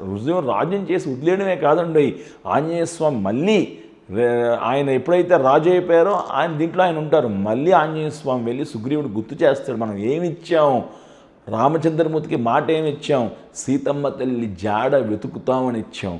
ఆ విధంగా ఆయన యొక్క కర్తవ్యాన్ని ఆయన గుర్తు చేస్తూ ఉంటారనమాట. ఆంజనేయ స్వామి ఉట్టి పరిచయం చేసి వదిలేదు సుగ్రీవుడికి రాముడికి ఒక బలమైన ఒక బంధాన్ని ఏర్పరిచారనమాట. ఆ స్వామిలో లీనమయ్యేటట్టు సుగ్రీవుడికి చేశారనమాట. తుమ్ ఉపకార సుగ్రీవతికీన రామమిలాయ రాజ్యపరదీన. సో ఆయన సుగ్రీవుడిని రాజుగా చేసినటువంటి వారు రామచంద్రమూర్తి, దానికి సహాయపడినటువంటి వారు ఆంజనేయ స్వామి అనమాట. 17వ శ్లోకం చెప్పుకుందాం. తుమరో మంత్ర విభీషణ మానా లంకేశ్వర భయ సబ్ జన జానా. తుమరో మంత్ర విభీషణ మాల. విభీషణుడు ఎవరండి? రావణాసుడి యొక్క తమ్ముడు విభీషణుడు. అయితే ఆంజనేయ స్వామి వారు ఒకటే చెప్తారనమాట, విభీషణుడు నువ్వు రామచంద్రమూర్తి వైపు ఉంటావా లేకపోతే రావణాసుడి వైపు ఉంటావా, నువ్వే నిర్ణయించుకో. ఎందువల్లంటే నువ్వు రామచంద్రమూర్తికి సేవకుడు వై దాసుడు అవుతానంటే అవు, లేదు అంటే అన్నగారికి ధర్మ మార్గంలో నడపమని చెప్పు అనేసి ఒక మంత్రం చేస్తారని, ఒక మంత్రోత్సవం ఆ విధంగా ఆయన కౌన్సిలింగ్ చేస్తారనమాట ఆయనకి, విభీషణుడికి. అప్పుడు విభీషణుడు కరెక్ట్గా ఆయన గమనించుకుని ఆయనను పరిశీలించుకుని ఆయనకి ఎప్పుడు కూడా రామచంద్రమూర్తికి దాసుడైనట్లుగా ఆయన రావడం జరిగిందనమాట. సో తుమరో మంత్ర విభీషణమాన లంకేశ్వర భయ సభుజన జాన. సో ఎప్పుడైతే ఆయన రామచంద్రమూర్తి వైపు వెళ్తారో, ఎప్పుడైతే ఆయన రామచంద్రమూర్తి వైపు వెళ్ళి సేవ చేస్తూ రామచంద్రమూర్తికి ఆయన దగ్గర అవుతూ ఉంటారో ఆయన లంకేశ్వరుడు అయిపోయారు అనమాట. అది జనాలందరికీ కూడా తెలిసింది అనమాట. తుమరో మంత్ర విభీషణమాన లంకేశ్వర భయ సబ్ జన జాన. జనాలందరికీ కూడా తెలిసేటట్టు ఆయన లంకేశ్వరుడు అయ్యారనమాట. 18వ శ్లోకం చెప్పుకుందాము. యుగ సహస్రజో జన పరబాను లీలోతాహి మధుర ఫలజాను. ఆంజనేయ స్వామి వారు పుట్టి కొద్ది క్షణాలు కొన్ని గంటలు అవ్వగానే ఆయనకి ఆకలేసి ఆ సూర్యనారాయణమూర్తిని చూసి అప్పుడే ఉదయిస్తున్నాడు అనమాట. సూర్యనారాయణమూర్తి ఆ బింబాన్ని చూసి మామిడి పండు అనుకుని ఆయన కొన్ని యోజనాలు దాటి వెళ్ళిపోయారనమాట. అలా వెళ్ళిపోతూ ఉండగా సూర్యుడు ఎవరు నా దగ్గరికి వచ్చేస్తున్నాడని చెప్పి ఆయన కొంచెం కాంతి తగ్గించారనమాట. వెళ్ళి సూర్యుని గట్టిగా పట్టేసుకుంటారు ఆయన. అదేవిధంగా అదే సమయానికి రాహు వస్తారు అక్కడికి. వెంటనే వెళ్ళి రాహుని పట్టుకుంటారు. రాహు బెదిరిపోయి వెళ్ళి ఇంద్రుడి దగ్గరికి వెళ్ళి, ఎవరో నాకు కదా అవకాశం ఇచ్చావు, నాతో పాటు ఇంకొకరు ఎవరో బాలుడు వచ్చాడు అక్కడ అంటే, వెంటనే ఇంద్రుడు వచ్చి వజ్రాయుధంతో కొడితే అప్పుడు ఎడమ దొడవ చొట్టపడి ఆంజనేయ స్వామి కింద పడిపోతారు. అప్పుడు వాయుదేవుడు వచ్చి ఆయన యొక్క ప్రసారాన్ని ఆపేస్తారనమాట. కల్లోరం అయిపోద్ది మొత్తం అంతా కూడా అనమాట. ఎప్పుడైతే వాయువు తన ప్రచారాన్ని ఆపేస్తారో హవిస్సు వేసేవాడు ఇలా వేసిలా ఆగిపోతాడు. అంటే కలయిక ఉండదన్నమాట. మాట్లాడేవాడు ఇలా ఆగిపోతూ ఉంటారనమాట. అన్ని లోకాలు కూడా చెట్లు పుట్లు అన్నీ కూడా అసలు చాలా కష్టాలు గురైపోతాయి. అప్పుడు అందరూ కలిసి ఆ బ్రహ్మదేవుడి దగ్గరికి వెళ్తారనమాట. అప్పుడు బ్రహ్మగారు ఎప్పుడైతే ఆ వాయుదేవుడి దగ్గరికి వస్తారో మళ్ళీ అంతా కూడా మామూలుగా అయిపోద్ది అనమాట. అప్పుడు అందరూ కూడా వచ్చి ఆంజనేయ స్వామికి ఒక వరాన్ని ప్రసాదిస్తూ ఉంటారనమాట. ఆ విధంగా ఆంజనేయ స్వామి పుట్టంగానే సూర్యనారాయణమూర్తి దగ్గరికి వెళ్తారనమాట. యుగ సహస్ర, యుగ అంటే 8 మైళ్ళు, సహస్ర అంటే 1000, యోజన అంటే 12,000, యుగ సహస్ర జో జనపర్ బాను, యుగ సహస్ర జో ఈ 3 కలిపితే ఈ భూమికి సూర్యనారాయణమూర్తికి ఉండేటువంటి డిస్టెన్స్. అది నాసా వాళ్ళు ఈరోజు తెలియజేశారు. కానీ మన వాళ్ళు ఎన్నో ఏళ్ల క్రితమే తులసీదాస్ గారు హనుమాన్ చాలీసాలో అద్భుతంగా రచించారనమాట. యుగ సహస్రజో జనపర్ బాను లీలో తాహి మధుర ఫల జాను. అదొక మధుర ఫలం అనుకుని, మామిడి పండు అనుకుని అలా వెళ్ళిపోయారు ఆంజనేయ స్వామి వారు. 19వ శ్లోకం చెప్పుకుందాము. ప్రభు ముద్రికా మేలి ముఖమాహి జలదిలాంజిరే అచరజనాయి.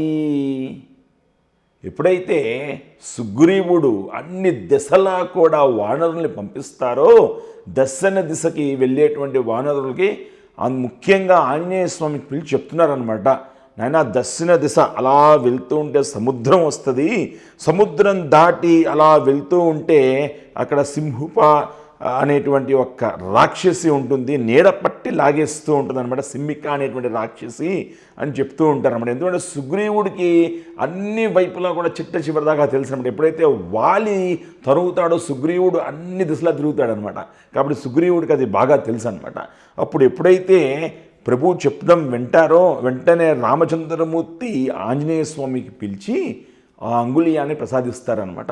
ఎందువల్లంటే ఎంతో నమ్మకంతో సుగ్రీవుడు ఆంజనేయ స్వామి చెప్తున్నారు కాబట్టి ఈయనే సరైనవాడు, సీతాదేవి యొక్క జాడ తెలుసుకున్నవాడు అన్నట్టుగా ఆ అంగుళీయాన్ని ఈయనకి ప్రసాదిస్తారనమాట ఆంజనేయ స్వామికి. ఆ అంగుళీయం పైన శ్రీరామ అని రాసి ఉంటుందన్నమాట. ఆయన ఎక్కడ పెట్టుకోవాలో తెలియదు. బట్టలో కట్టుకుంటే పడిపోద్దేమో, జుట్టు దగ్గర కట్టుకుంటే ఎలాగా, ఇంకా ఆయన ఏం చేస్తాడు అంగుళీయాన్ని నోట్లో పెట్టుకుంటారన్నమాట. ఇంకా రామ రామ రామ రామ అంటూ ఆ 100 యోజన సముద్రము అవలీలగా దాటి వెళ్ళిపోతారనమాట. ఆ రామచంద్రమూర్తి అనుగ్రహం ఉంటే 100 యోజన సముద్రం అండి 1000 యోజనలైనా దాటేయచ్చు అన్నట్టుగానే వెళ్ళిపోతారనమాట. ఆయన వెళ్తుంటే ప్రభుముద్రిక మేలిముఖ మాహి జలది లాంజిరే అచరజనాయి. జలది అంటే సముద్రం అనమాట. సముద్ర కిరటాలు చాప చుట్టినట్లుగా ఇలా లేసి మళ్ళీ ఇరిగి కింద పడిపోతాయి. ఎప్పుడు కూడా సముద్ర కిరటాలు లెగంగానే మళ్ళీ చిట్లిపోయి పడిపోతాయి. ఎందుకంటే బ్రహ్మదేవుడు ఆ యొక్క శాపం ఇస్తారనమాట.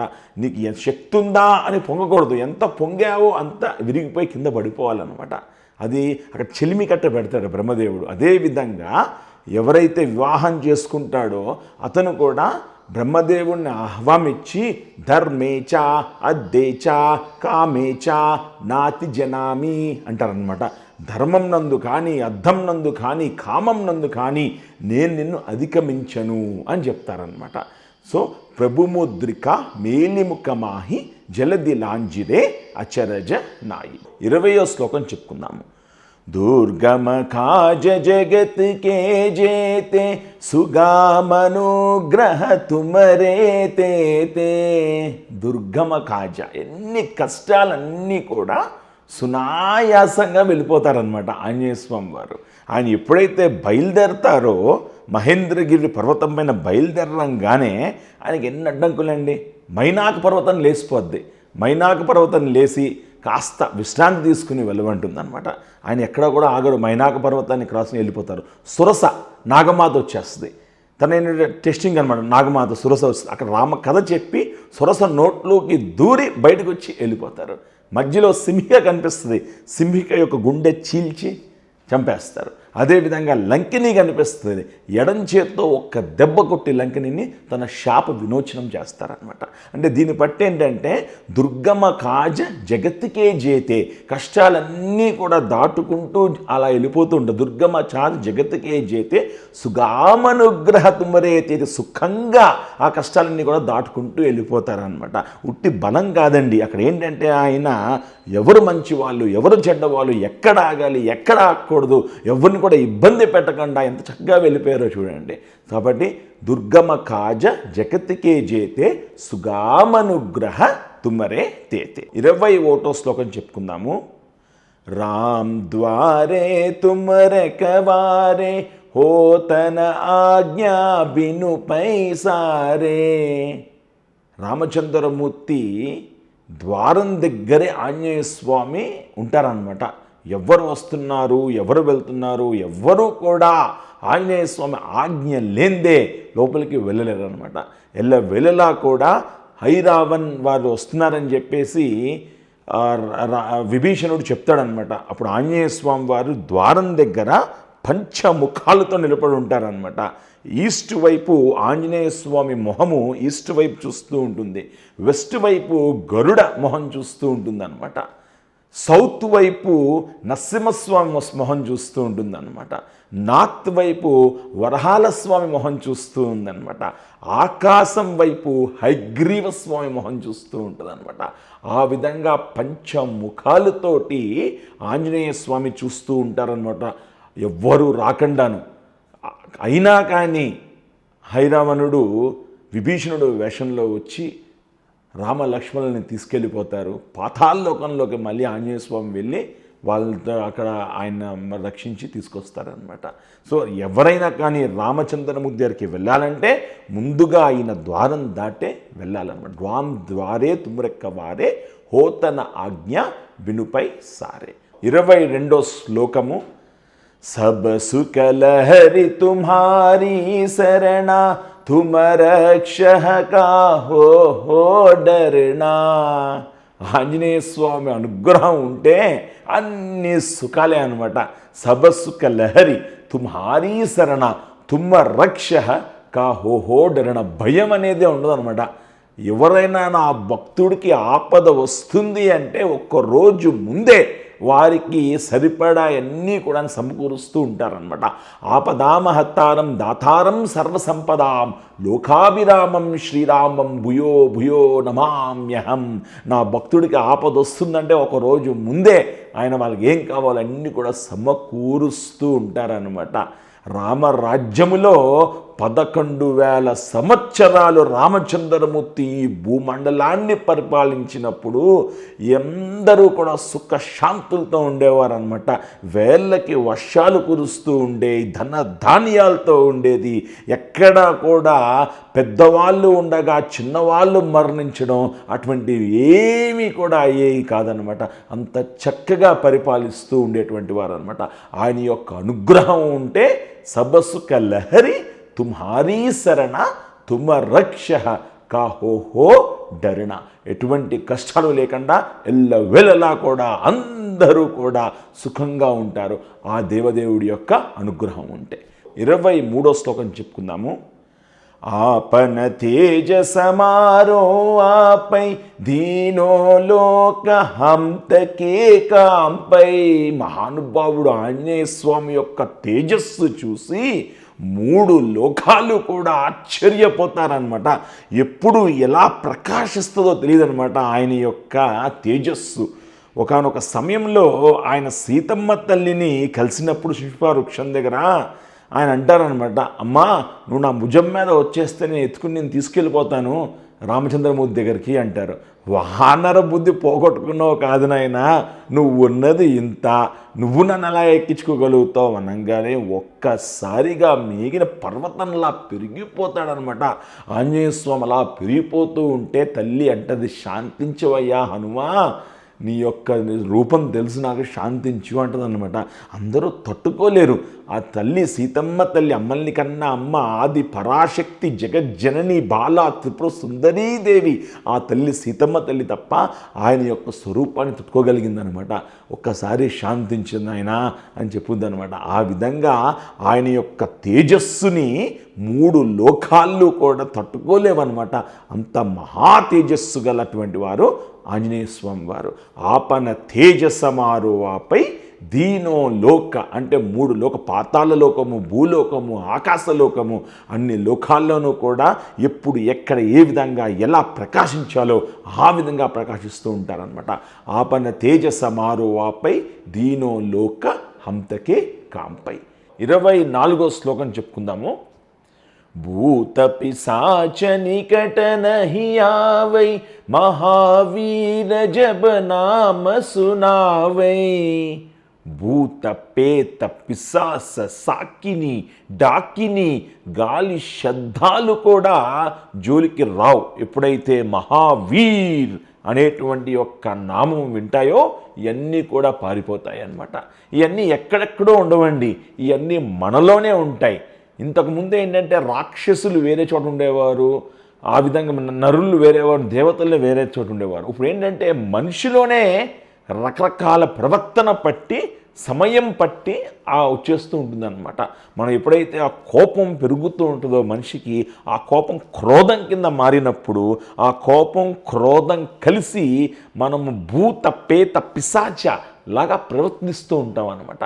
అటువంటి అన్నీ వెళ్ళిపోవాలి, తరిమి కొట్టాలి, మనలో ఉండేటువంటి దుర్గుణాలన్నీ పోవాలి అంటే నిత్యము కూడా మనము ఆంజనేయ స్వామి యొక్క నామస్మరణ చేస్తూ ఉండాలి. భూత పిశాచ నికట నహి आवै మహావీర జబ నామ సునావై. ఆ మహావీర్ అనేటువంటి నామమే అన్నీ కూడా పోగొడుతుంది. 25వ శ్లోకం చెప్పుకుందాము. नासै रोग हरै सब पीरा जबत निरंतर हनुमंत वीरा.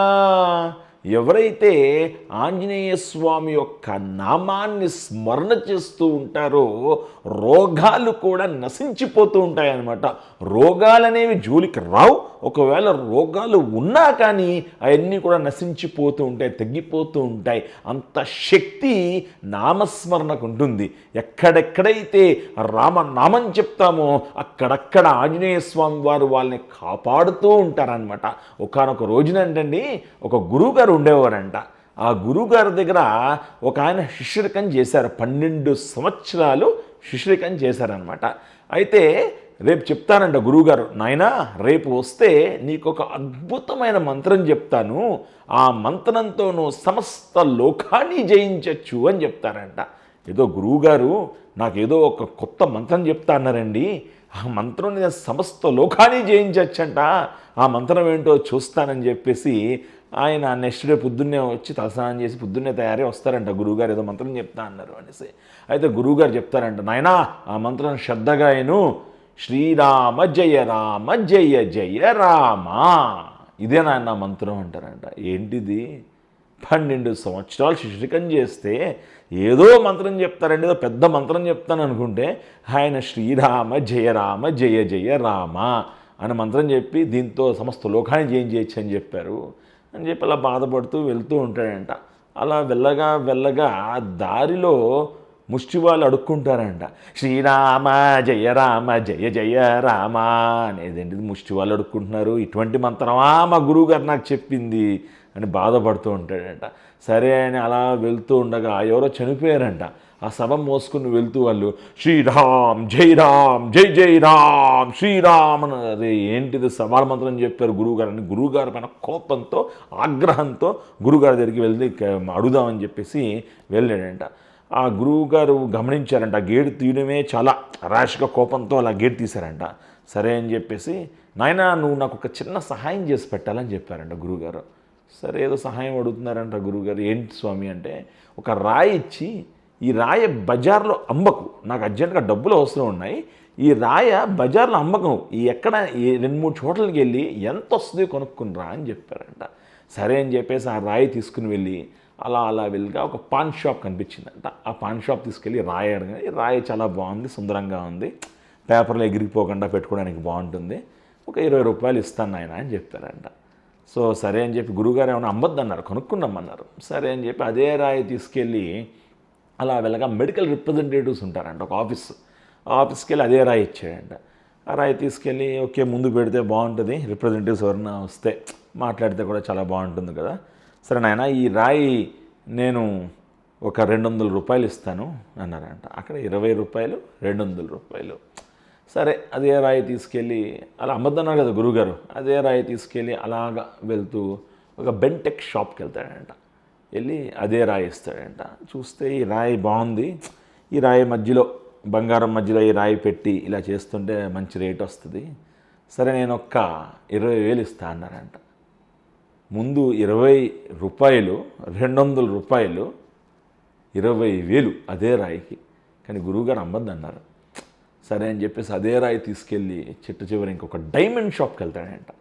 వెళ్ళి ఈ రాయి తీసుకెళ్ళంగానే వాళ్ళు కూర్చోపెడతారంట. ఒక గంట సేపు కూర్చోపెట్టి ఆ రాయి లోపల పరిశీలించి, ఈ రాయి ఎక్కడ కొట్టుకొచ్చావో చెప్పు నువ్వు, అసలు ఈ రాయి ఎన్నో కోట్లు విలువ చేస్తుంది రాయ, అసలు ఈ రాయి నీకు ఎక్కడి నుంచి వచ్చింది చెప్పు అని చెప్పి వెంటనే వాళ్ళు పోలీసు వాళ్ళు పిలిపించారంట. వెంటనే ఆ గురువుగారికి ఫోన్ చేస్తే లేదు ఆ రాయి నేనే ఇచ్చాను తనకి అని చెప్పారు. వెళ్ళి గురువుగారు పాదాల మీద పడిపోయారంట. ఎప్పుడైనా కానీ లోపలికి వెళ్తూనే దాని యొక్క మాధుర్యం తెలుస్తూ ఉంటుందన్నమాట. అదేవిధంగా చాలామంది నాసై రోగహరై సబు పీరా జబతని రంతర హనుమంత వీరా అంటే నిజంగా తగ్గిపోతుందా రోగం అని అందరికీ రావచ్చు అన్నమాట. శ్రద్ధతో, ఏకాగ్రతతో, నమ్మకంతో ఎవరైతే ఈ యొక్క నామస్మరణ చేస్తారో వాళ్ళకి రోగాల అన్నిటి నుంచి కూడా విముక్తి లభిస్తుంది అన్నమాట. కాబట్టి నాసై రోగ హరై సబు పీర జబత నిరంతర హనుమంత వీర. 26వ శ్లోకం చెప్పుకుందాము. సంకట సే హనుమాన చుడావై మన క్రమవచన జాన జోలావై. ఆంజనేయ స్వామిని నమ్ముకుంటే, స్మరిస్తే ఎటువంటి సంకటాలైనా కానీ, అంటే ఏదన్నా ఒక పని ప్రారంభించామనుకోండి, ప్రారంభించే ముందు ఎన్నో కష్టాలు వస్తాయి, ప్రారంభించేసిన తర్వాత ఆ పని పూర్తి చేద్దాం అనుకున్న లోపు కూడా ఎన్నో ఆటంకాలు వస్తూ ఉంటాయన్నమాట. అవన్నీ కూడా వెళ్ళిపోతాయన్నమాట. సంకెట్ట సే హనుమానచ్చుడావై మన క్రమవచన, ఎటువంటి కార్యాలైనా కానీ మనం చేద్దామని అవ్వలీలగా అయిపోతూ ఉంటాయి. ఎటువంటి కష్టాలు వచ్చినా ఆ తట్టుకునేటువంటి ఆ శక్తి, ఆ స్ఫూర్తి ఆ స్వామి మనకి అందజేస్తూ ఉంటారనమాట. సంకట సే హనుమానచ్చుడావై మన క్రమవచన జానజో లావై. 27వ శ్లోకం చెప్పుకుందాము. సబ పర రామ తతస్వీ రాజా తినకే కాజ సకల తుమ సాజా. రామచంద్రమూర్తి రాజులకే రాజు, మహారాజు. ఎందువల్లంటే ఆయన వైపు ఎవరైతే వస్తారో ఆయన వాళ్ళని ఒక రాజులాగా తయారు చేసేటువంటి వారు అనమాట ఆయన ఆంజనేయ స్వామి వారు. సుగ్రీవుడికి రాజ్యాన్ని ఇప్పించారు, విభీషణుడికి రాజ్యాన్ని ఇప్పించారు. అటువంటి మహారాజుకే దాసాన దాసుడై సేవిస్తున్నటువంటి వారు ఆంజనేయ స్వామి వారు. ఒకానొక రోజునండి సీతమ్మ తల్లి ఆంజనేయ స్వామిని అడిగిందంట, రామచంద్రమూర్తి యొక్క గుణగణాలు చెప్పవని. మహానుభావుడు, అనితర సాధ్యము జన్మగలవారు ఆంజనేయ స్వామి వారు ఒక్కసారిగా రామచంద్రమూర్తి కాలు చివరి బొటన వేలు నుంచి శిరస్సు దాకా వర్ణించేశారంటండి. అంత అద్భుతంగా ఆయన వర్ణించారనమాట. ఎందుకంటే అంత ఉపాసన పరుడు కాబట్టి ఆ విధంగా ఆయన అద్భుతంగా మధురంగా రామచంద్రమూర్తి యొక్క గుణగణాలని అంత అద్భుతంగా వివరించారనమాట సీతమ్మ తల్లికి. దాంట్లో ఒకటి చెప్పుకోవాలంటే సుగుణాభిరాముడు అని అంటూ ఉంటాం మనం అందరం. సుగుణాభిరాముడు అంటే రామచంద్రమూర్తి అంట తెలిసిన వాళ్ళని ప్రతి ఒక్కరిని కూడా పలకరించేవారంట ఆయన. తప్పకుండా పలకరించేవారంట. తెలియని వారు ఉన్నా కానీ వాళ్ళని చూసి నవ్వేవారంట. అప్పుడు వాళ్ళు కూడా ఆయన చూసి పలకరిస్తూ ఉండేవారంట. మనందరము కూడా ఆ గుణాలు మనం నేర్చుకుంటూ ఉండాలన్నమాట. సభపర రామత తస్వీ రాజా తినకే ఖాజ సకల తుమ సాజ. 28వ శ్లోకం చెప్పుకుందాము. హౌర మనోదర జో కోయి రావై సోయి అమిత జీవన ఫల పావై. ఆంజనేయ స్వామిని, రామచంద్రమూర్తిని ఎవరైతే పూజిస్తారో వాళ్ళకి అన్ని ఫలితాలు కూడా ముందు ఉండి ఇచ్చేటువంటి వారు ఆంజనేయ స్వామి వారు అనమాట. ఎందువల్లంటే రామచంద్రమూర్తిని పూజిస్తూ ఉన్నారనుకోండి, రామచంద్రమూర్తి దాకా వెళ్ళరనమాట, ఇంకా ముందే ఈయన వచ్చేసి వాళ్ళకి అనుగ్రహం ఇచ్చేస్తూ ఉంటారనమాట. మనకి దక్షిణ భారతదేశంలో భద్రాచలం అనే అద్భుతమైనటువంటి క్షేత్రం ఉంది. నిజంగా రామదాస్ గారు అంటే కంచర్ల గోపన్న అనేటువంటి ఆయన తహసీల్దార్గా పనిచేసేవారనమాట. ఆయన రాను రామ భక్తి పెరిగిపోయి ఆయన పేరు రామదాసాన దాసుడు అయిపోయాడు అనమాట. రామదాసు అని ఆయన పేరు వచ్చిందనమాట. ఆయన అద్భుతమైనటువంటి సుందరమైనటువంటి ఒక ఆలయాన్ని కట్టించారు, రామచంద్రమూర్తి యొక్క ఆలయాన్ని. ఆ ఆలయం ఆవిష్కరణ రోజున చాలా బ్రహ్మాండంగా జనమందరూ కూడా వచ్చారనమాట. అన్నీ కూడా వంటలు వండుతూ ఉండగా వాళ్ళ అబ్బాయి ఎవరైతే ఉన్నారో వేడి కాగేటువంటి నూనెలో పడిపోయి మరణించాడు ఆ అబ్బాయి. ఇంకా రామదాస్ గారికి ఆగ్రహం వచ్చేసి, ఇష్వాకు తిలక ఇకనైనా పలుకవే రామచంద్ర అని ఆ భజనలో ఏంటంటే చాలా నిందస్తూత్ అనమాట. నీ ఎవరబ్బ సంబ నీ కులుకుతూ తిరిగేవు రామచంద్ర అని పాడతారనమాట. ఈ యొక్క హారము సీతమ్మ తల్లికి, ఆ హారము రామచంద్రమూర్తికి, ఆ నగలు లక్ష్మణస్వామికి ఎవరు చేయించారు?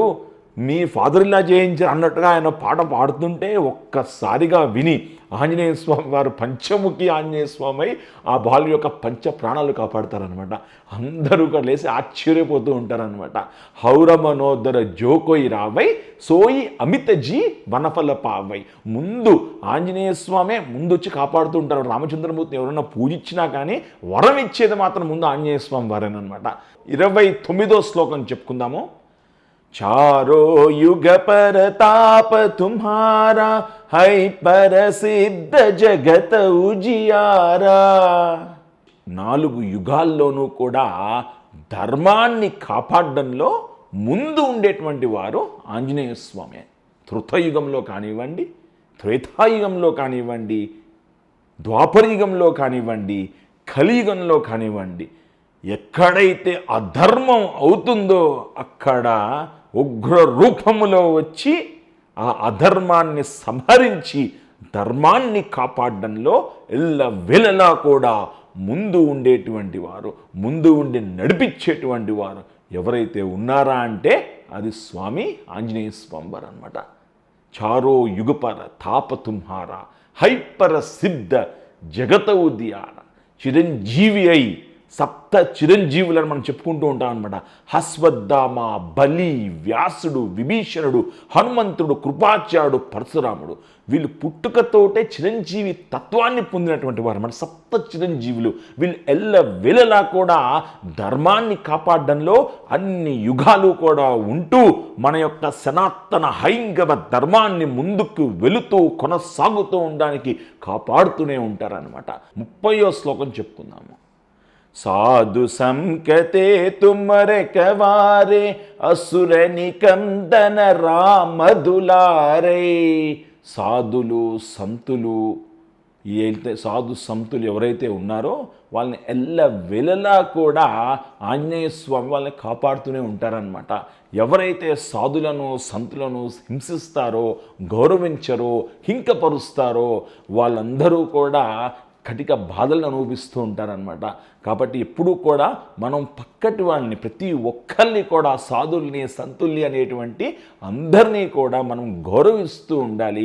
వాళ్ళకి తోచిన సహాయం మనం చేస్తూ ఉండాలి. ఈరోజు చూస్తుంటే ఎందరో మంది కళాకారులు ఎంతెంతో మంది ఉన్నారు. బుర్రకథ చెప్పేవాళ్ళు ఉన్నారు, హరికథ చెప్పేవాళ్ళు ఉన్నారు. వాళ్ళందరినీ కూడా ప్రోత్సహించడం తగ్గిపోతుందన్నమాట.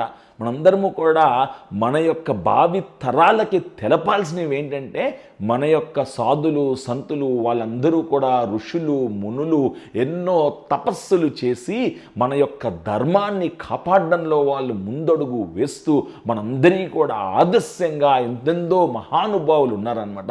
అది అందరికీ కూడా తెలియచేస్తూ మనందరం కూడా వెళ్ళలా కూడా మహానుభావుల్ని స్మరించుకుంటూ ఉండాలని కోరుకుంటూ 31వ శ్లోకం చెప్పుకుందాము. అష్టసిద్ధినవదితికే దాత అసవర దీన జానకీ మాత. జానకీ మాత అమ్మల్ని కన్నా అమ్మ, ఆది పరాశక్తి, జగజ్జనని, బాలా త్రిపుర సుందరీదేవి, ఆ తల్లి సీతమ్మ తల్లి ఇచ్చినటువంటి అద్భుతమైనటువంటి సుందరమైనటువంటి మాధురమైనటువంటి వరం అనమాట ఆంజనేయ స్వామికి.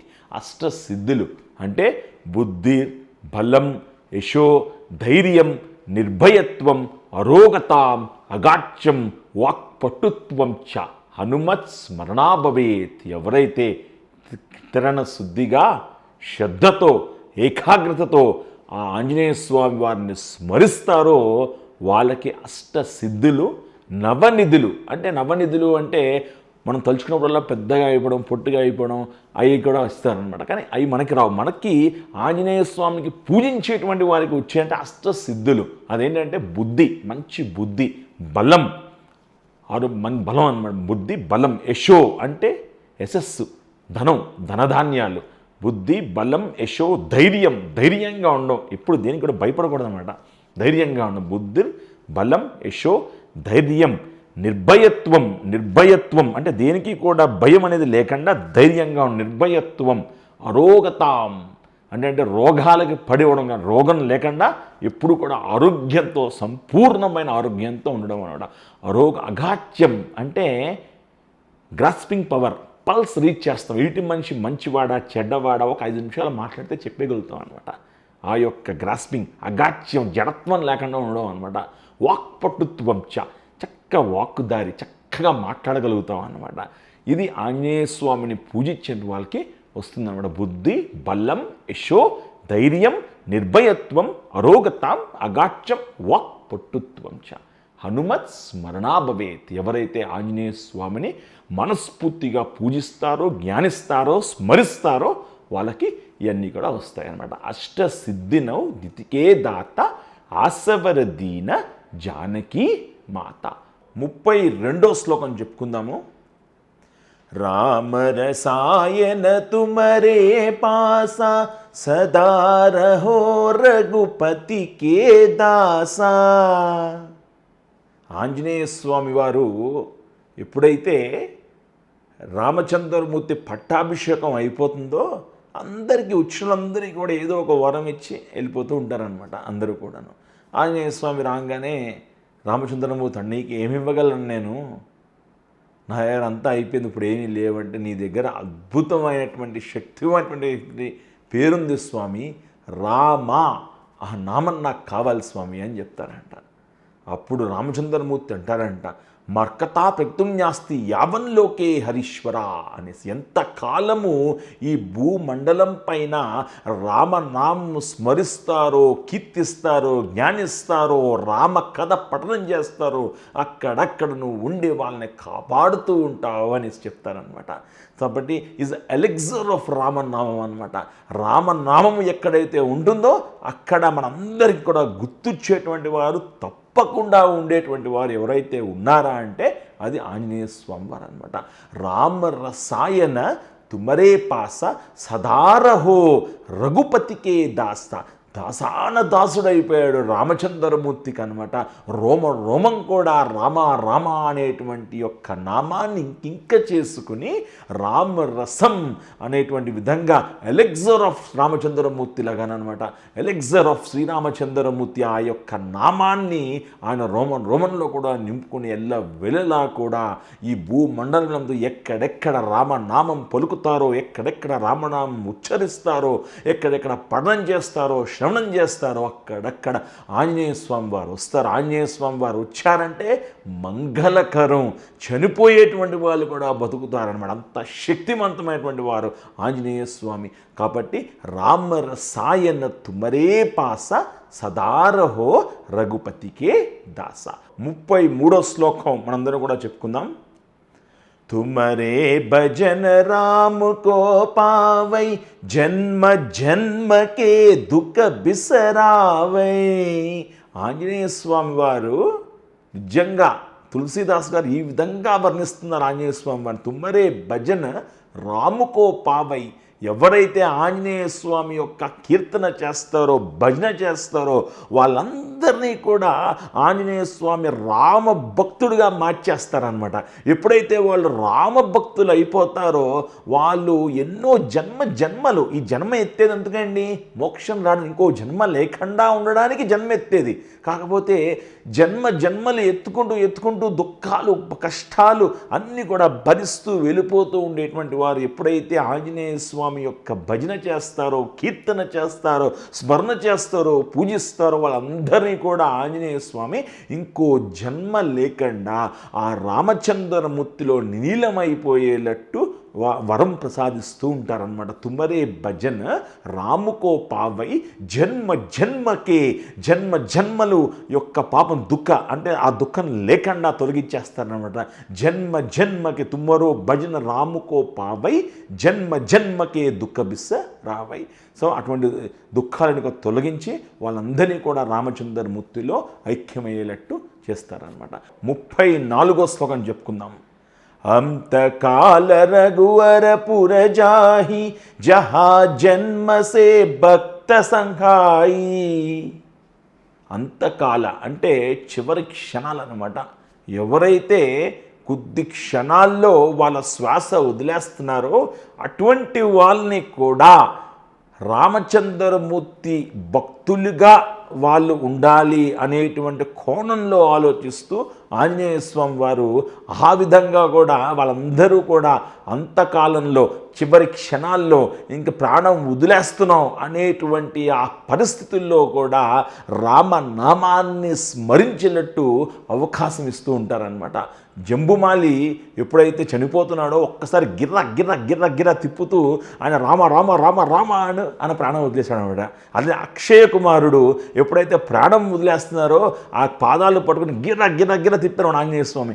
చివరి క్షణాల్లో రామ అనేటువంటి యొక్క శబ్దముతో వాళ్ళు ప్రాణాన్ని వదిలేయడం జరిగింది. ఎప్పుడైతే వాళ్ళు ప్రాణాలు ఆ విధంగా వదిలేస్తారో వచ్చే జన్మలో అయినా వాళ్ళ రామ భక్తుడిగా పుట్టి వాళ్ళు రామనామము స్మరిస్తూ ఆయనలో అంకితం చేయాలి అనేటువంటి యొక్క అద్భుతమైనటువంటి ఆలోచనతో ఆ రామచంద్రమూర్తి యొక్క రోమంలో కూడా రామచంద్రమూర్తిలో అంకితం అయిపోవాలి అనేటువంటి యొక్క ఉద్దేశంతో ఆంజనేయ స్వామి అలా అవకాశం ఇస్తూ ఉంటారనమాట. అంతకాల రఘు వరపుర జాహి జహా జన్మహరి భక్త సంహారి. 35వ శ్లోకం చెప్పుకుందాము. హౌర దేవతా చిత్తనదరై హనుమత్ సే సర్వ సుఖకరై. తులసిదాస్ గారు అంటున్నారనమాట, వేరే దేవతల్ని ఉపాసన చేసి పూజించేటువంటి అవసరమే లేదు. ఆంజనేయ స్వామి పూజిస్తే ఔర దేవత సకల దేవతల్ని కూడా పూజించినటువంటి ప్రతిఫలం వస్తుంది ఆంజనేయ స్వామిని పూజిస్తే అన్నట్టుగా అనమాట. ఔర్ దేవత చిత్రణ ధరయి హనుమత్ సేయి సర్వసుఖకరై. ఆంజనేయ స్వామిని పూజిస్తే, సేవిస్తే అన్ని దేవతల్ని పూజించేటువంటి ప్రతిఫలం వస్తుంది. కాబట్టి వేరే యొక్క దేవుణ్ణి పూజించాల్సిన అవసరం కూడా పడదు.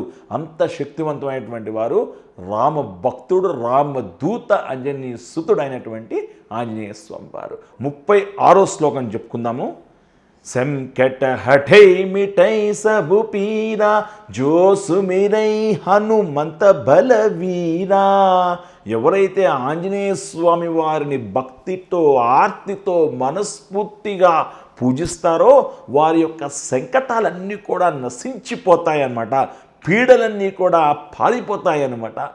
మనకి సంకటమోచన హనుమాన్ ఆలయం అని కాశీలో, వారణాసి దగ్గర కాశీలో ఉందన్నమాట. అక్కడ ఇప్పటికీ కూడా ఆంజనేయ స్వామికి అర్చన చేసేటప్పుడు వారి గోత్రనామాలు రాసి ఆ కాగితం చుట్టూ ఆంజనేయ స్వామి దండగా వేస్తూ ఉంటారు. సాయంత్రానికి మొత్తం నిండిపోదాల్సి, అంటే సంకటాలన్నీ కూడా ఆయన తీసేసుకుంటారు అనమాట. భక్తుల యొక్క సంకటాలన్నీ కూడా, పీడలు సంకటాలన్నీ కూడా ఆయన తీసేసుకుని మనకి ఒక మంచి వాతావరణాన్ని, ఒక పాజిటివ్ ఎనర్జీని ఆయన ప్రొవైడ్ చేస్తూ ఉంటారనమాట. సో సంకట సే హను, సంకట హటై, హట్ అన్నీ తీసేస్తారు. సంకట హటై మిఠై సబు పీర జో సుమిరై హనుమంత బల వీర. మనకి మంచి బలాన్ని ఆయన ప్రసాదిస్తూ ఉంటారనమాట. ఈ శక్తి లేనటువంటి వారికి కూడా ఎప్పుడైతే ఆంజనేయ స్వామిని పూజిస్తారో ఆ సంకటాలు తొలగిపోయి వాళ్ళలో ఉండేటువంటి ఆ బద్ధకాలు అన్నీ కూడా వదిలిపోయి వాళ్ళకి ఒక ఉత్సాహం అనేది వచ్చేస్తూ ఉంటుంది అనమాట. ఎప్పుడు కూడా ఎంతూజియాజంతో ఉంటారనమాట. ఏ కార్యం చేయాలన్నా కూడా వాళ్ళు పాజిటివ్గా తీసుకుని వాళ్ళు ముందుకు వెళ్తూ ఉంటారనమాట. సంకట హఠై మిఠై సబు పీర జోసుమిరై హనుమంత బల వీర. 37వ శ్లోకం మనందరం కూడా చెప్పుకుందాము. జై జై జై హనుమాన్ గోసాయి, కృపా కరో గురుదేవకి నాయి. జై జై జై అంటే విక్టరీ విక్టరీ విక్టరీ అంటే 3 సార్లు జై జై జై అంటే ఎలాగంటే అండి, ఈ లోకం అంతా కూడా 3లోనే తిరుగుతూ ఉంటుంది. మన ఆలోచన కూడా 3లోనే తిరుగుతూ ఉంటుంది అనమాట. ఏంటంటే పాస్ట్, ప్రజెంట్, ఫ్యూచర్. కాబట్టి ఇవన్నీ కూడా విజయాలే. జై జై జై హనుమాన్ గోసాయి, కృపాకరు గురుదేవకి నాయి. ఆయన ఎప్పుడు కూడా ఆయన కృప మన మీద ఉంటే సకల కార్యాలందు కూడా మనం జయం, విజయం, మంగళకరం మనం పొందుతూనే ఉంటాం అన్నమాట. కాబట్టి మనందరికీ కూడా ఎల్లవెల్లలా కూడా ఆయన యొక్క సంపూర్ణమైనటువంటి కృప, అనుగ్రహం ఉండాలని 38వ శ్లోకం చెప్పుకుందాము. ఎహ సతవార్ పాటకర కోయి, చూటహి బంది మహాసుఖ కోయి. ఎహ సత అంటే ఎవరైతే హనుమాన్ చాలీసా భక్తి శ్రద్ధతో ఒక్కసారిగా కూర్చుని 100 సార్లు చదువుతారో వారికి అన్ని బంధం నుండి కూడా ఆ స్వామివారి యొక్క సంకల్పం చేసి ఎవరైతే చదువుతారో వారి కార్యాలు, వారి కోరికలు అన్నీ కూడా సిద్ధిస్తాయి.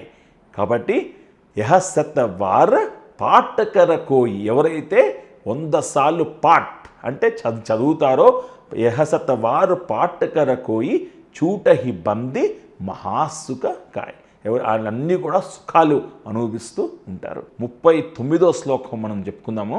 జోయహ పడే హనుమాన్ చాలీసా, హోయ సిద్ధిసా కీ గౌరీసా. జోయహ పడే హనుమాన్ చాలీసా. ఈ హనుమాన్ చాలీసా అనేది ఎప్పుడైనా, ఎక్కడైనా, ఎలాగైనా చదువుకోవచ్చు అన్నమాట.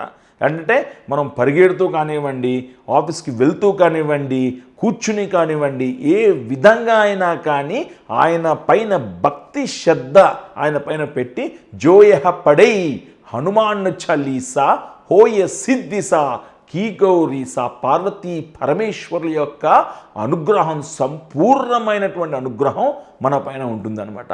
సో ఈ హనుమాన్ చాలీసా అనేది ఎప్పుడైనా, ఎక్కడైనా, ఏ విధంగా అయినా, ఎలాగైనా మనం నిరంతరము కూడా స్మరించేటువంటి గొప్ప అవకాశం ఆ దేవుడు ఆంజనేయ స్వామి ఏ విధంగా అయినా మనం స్మరించుకోవచ్చు అనమాట.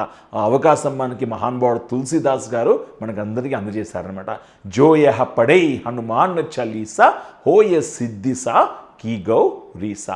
ఆ పార్వతీ పరమేశ్వరుల యొక్క సంపూర్ణమైనటువంటి అనుగ్రహం మనకి అన్ని వేళలా కూడా, అన్ని విధాలా కూడా ఉంటుంది ఎప్పుడైతే మనం ఈ హనుమాన్ చాలీసా పఠనం చేస్తూ ఉంటాము. చివరి శ్లోకం చెప్పుకుంటున్నాము.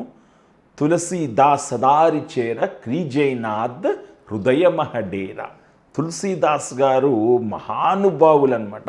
ఆయన పుట్టుక కూడా కార్మజన్ముడు. ఆయన తులసీదాస్ గారు ఆయన ఎవరో కాదు, వాల్మీకి మహర్షి యొక్క అంశ తులసీదాస్ గారు. ఎందువల్లంటే తులసీదాస్ గారి యొక్క నాన్నగారి పేరు ఆత్మారామ్, వారి తల్లి పేరు తులసీదేవి. సో ఈ దంపతులకు ఆయన పుట్టారనమాట. ఈయన 12 నెలల పాటు ఆ తులసీదేవి గారి గర్భంలో 12 నెలలు ఉండి పుట్టినటువంటి మహానుభావుడు ఆయన. అంటే రామచంద్రమూర్తి ఎలాగైతే కౌసల్య దగ్గర 12 నెలలు ఉన్నారో గర్భంలో, అదేవిధంగా తులసీదాస్ గారు 12 నెలల పాటు ఆవిడ గర్భంలో ఉండి ఆయన ప్రశ్నించారనమాట. ఆయన పుట్టడంతో 5 సంవత్సరాలు బాలుళ్లాగా పుట్టారు ఆయన. 33 దంతాలతోటి పుట్టారు ఆయన. ఆయన చూడంగానే ఆశ్చర్యపోతారనమాట. వెంటనే ఈ అబ్బాయి ఎవరో ఇలా పుట్టారు, ఇది అరిష్టం అని చెప్పేసి బెదిరిపోతారు ఆత్మారాం గారు. బెదిరిపోయి వాళ్ళ పనమ్మాయికి ఇచ్చేస్తారు, ఈ బాబుని తీసుకెళ్ళి మీ అత్తగారింట్లో వదిలేసేయి అని చెప్పేసి. ఎప్పుడైతే ఆయన 7వ రోజు పుట్టారు తులసీదాస్ గారు, ఎప్పుడైతే 10వ రోజు ఆయనను తీసుకుని వెళ్ళిపోతారో వాళ్ళ తల్లిగారు ప్రాణం కాలం చేస్తారనమాట. ఎప్పుడైతే తీసుకెళ్ళిపోయి పెడతారో ఆ పనమ్మాయి కూడా అలా అలా వెళ్ళిపోద్ది. ఈయన ఇలా మంచి జాతకుడు కాదు, ఇలా పుట్టాడనేసి ఆయన గాలిలో వదిలేసి వెళ్ళిపోతారు వాళ్ళు కూడా కొన్నాళ్ళకి. ఇప్పుడు ఏం చేయాలో తెలియక సాక్షాత్తు ఆ పరమేశ్వరి, ఆ పార్వతీ పరమేశ్వర్లో ఆ అమ్మవారే వచ్చి ఆయనకి రోజు నైవేద్యం పెడుతూ ఉండేవారనమాట. అప్పుడు ఒక గురువుగారు చెప్పారు, హిమాలయ పర్వతాల్లో ఒక తపస్సు చేసిన గురువుగారు వచ్చి ఈయన సామాన్య బాలుడు కాదని చెప్పి ఆయనని అయోధ్య తీసుకెళ్ళి ఆయనకి ఒడుగు చేయిస్తారు, ధన్యోపదేశం చేయించి ఆయనకి వేదాలు అన్నీ కూడా పఠిస్తారని ఒక్కసారి ఈయన పట్టేస్తాడు మహానుభావుడు అనమాట. ఆ విధంగా ఆయన పెరుగుతూ ఆయన జీవితంలో లక్ష్యం ఏంటంటే రామచంద్రమూర్తిని చూడాలి అనేటువంటి ఒక లక్ష్యంతో ఆయన జీవితం అంతా ఉంటూ ఉండగా ఆయనకి చిట్ట చివర ఆంజనేయ స్వామి ద్వారా రామచంద్రమూర్తి యొక్క దర్శన భాగ్యం కలుగుద్ది అనమాట. సో మన చివరి శ్లోకం, తులసీదాస్ సదారి చేర క్రీజైనాథ హృదయ మహడేర. ఆయన ఏమంటారంటే ఆంజనేయ స్వామి వారు నా హృదయంలో ఉంటే చాలు, అందరూ నా హృదయంలో ఉన్నట్టే అనేసి. ఎందుకంటే ఆంజనేయ స్వామి ఎప్పుడైతే ఆయన హృదయంలో ఉంటారో, ఆంజనేయ స్వామి హృదయంలో రాముడు, సీతమ్మ తల్లి, రామచంద్రమూర్తి, లక్ష్మణస్వామి ఉంటారు కాబట్టి సకల దేవతలు కూడా ఆయనలో ఉంటారు కాబట్టి ఆ శక్తిని మనందరం కూడా పొందాలని ఈ జాతికి ఆయన రామచరిత మానస్, హనుమాన్ చాలీసా అనేటువంటిది అంకితం చేశారనమాట. పవన తనయ సంకట హరణ మంగళమూల తిరూప్ రామ లఖన సీతాసహిత్ హృదయ బసౌసురభూ అని పూజిస్తారనమాట ఆంజనేయ స్వామికి. పవన తనయ, ఆయన వాయుదేవుడి యొక్క కుమారుడు. పవన తనయ సంకట హరణ, సంకటాలు అన్నీ కూడా నశించేసేటువంటి వారు. పవన తనయ సంకట హరణ మంగళమూల తిరూపు. ఆంజనేయ స్వామి ఎక్కడ ఆయన నామస్మరణ అక్కడ మంగళకరం అనమాట. మంగళమూల తిరూపు రామ లఖన సీతాసహిత హృదయ బసౌ సురభు. నీ యొక్క హృదయంలందు రామచంద్రమూర్తి, సీతమ్మ తల్లి, లక్ష్మణస్వామి కొలువై ఉంటారు ఎల్ల వెలలా అని స్మరిస్తూ విన్న మీ అందరికీ కూడా అత్యంత మంగళకరం అవ్వాలని ఈ అవకాశం నాకు అందించినటువంటి రామ్రాజ్ ఛానల్ వాళ్ళు ఇటువంటి కార్యక్రమాలు ఇంకా ఎన్నెన్నో తీసుకుని వస్తూ ఉండాలని, వాళ్ళకి ఎల్ల వెలలా కూడా ఆ దేవదేవుడి యొక్క అనుగ్రహం సంపూర్ణంగా ఉండాలని ఒక్కసారి కోరుకుంటూ, జై శ్రీరామ్, జై హనుమాన్, జై గోమాత, జై సనాతన హైందవ ధర్మం.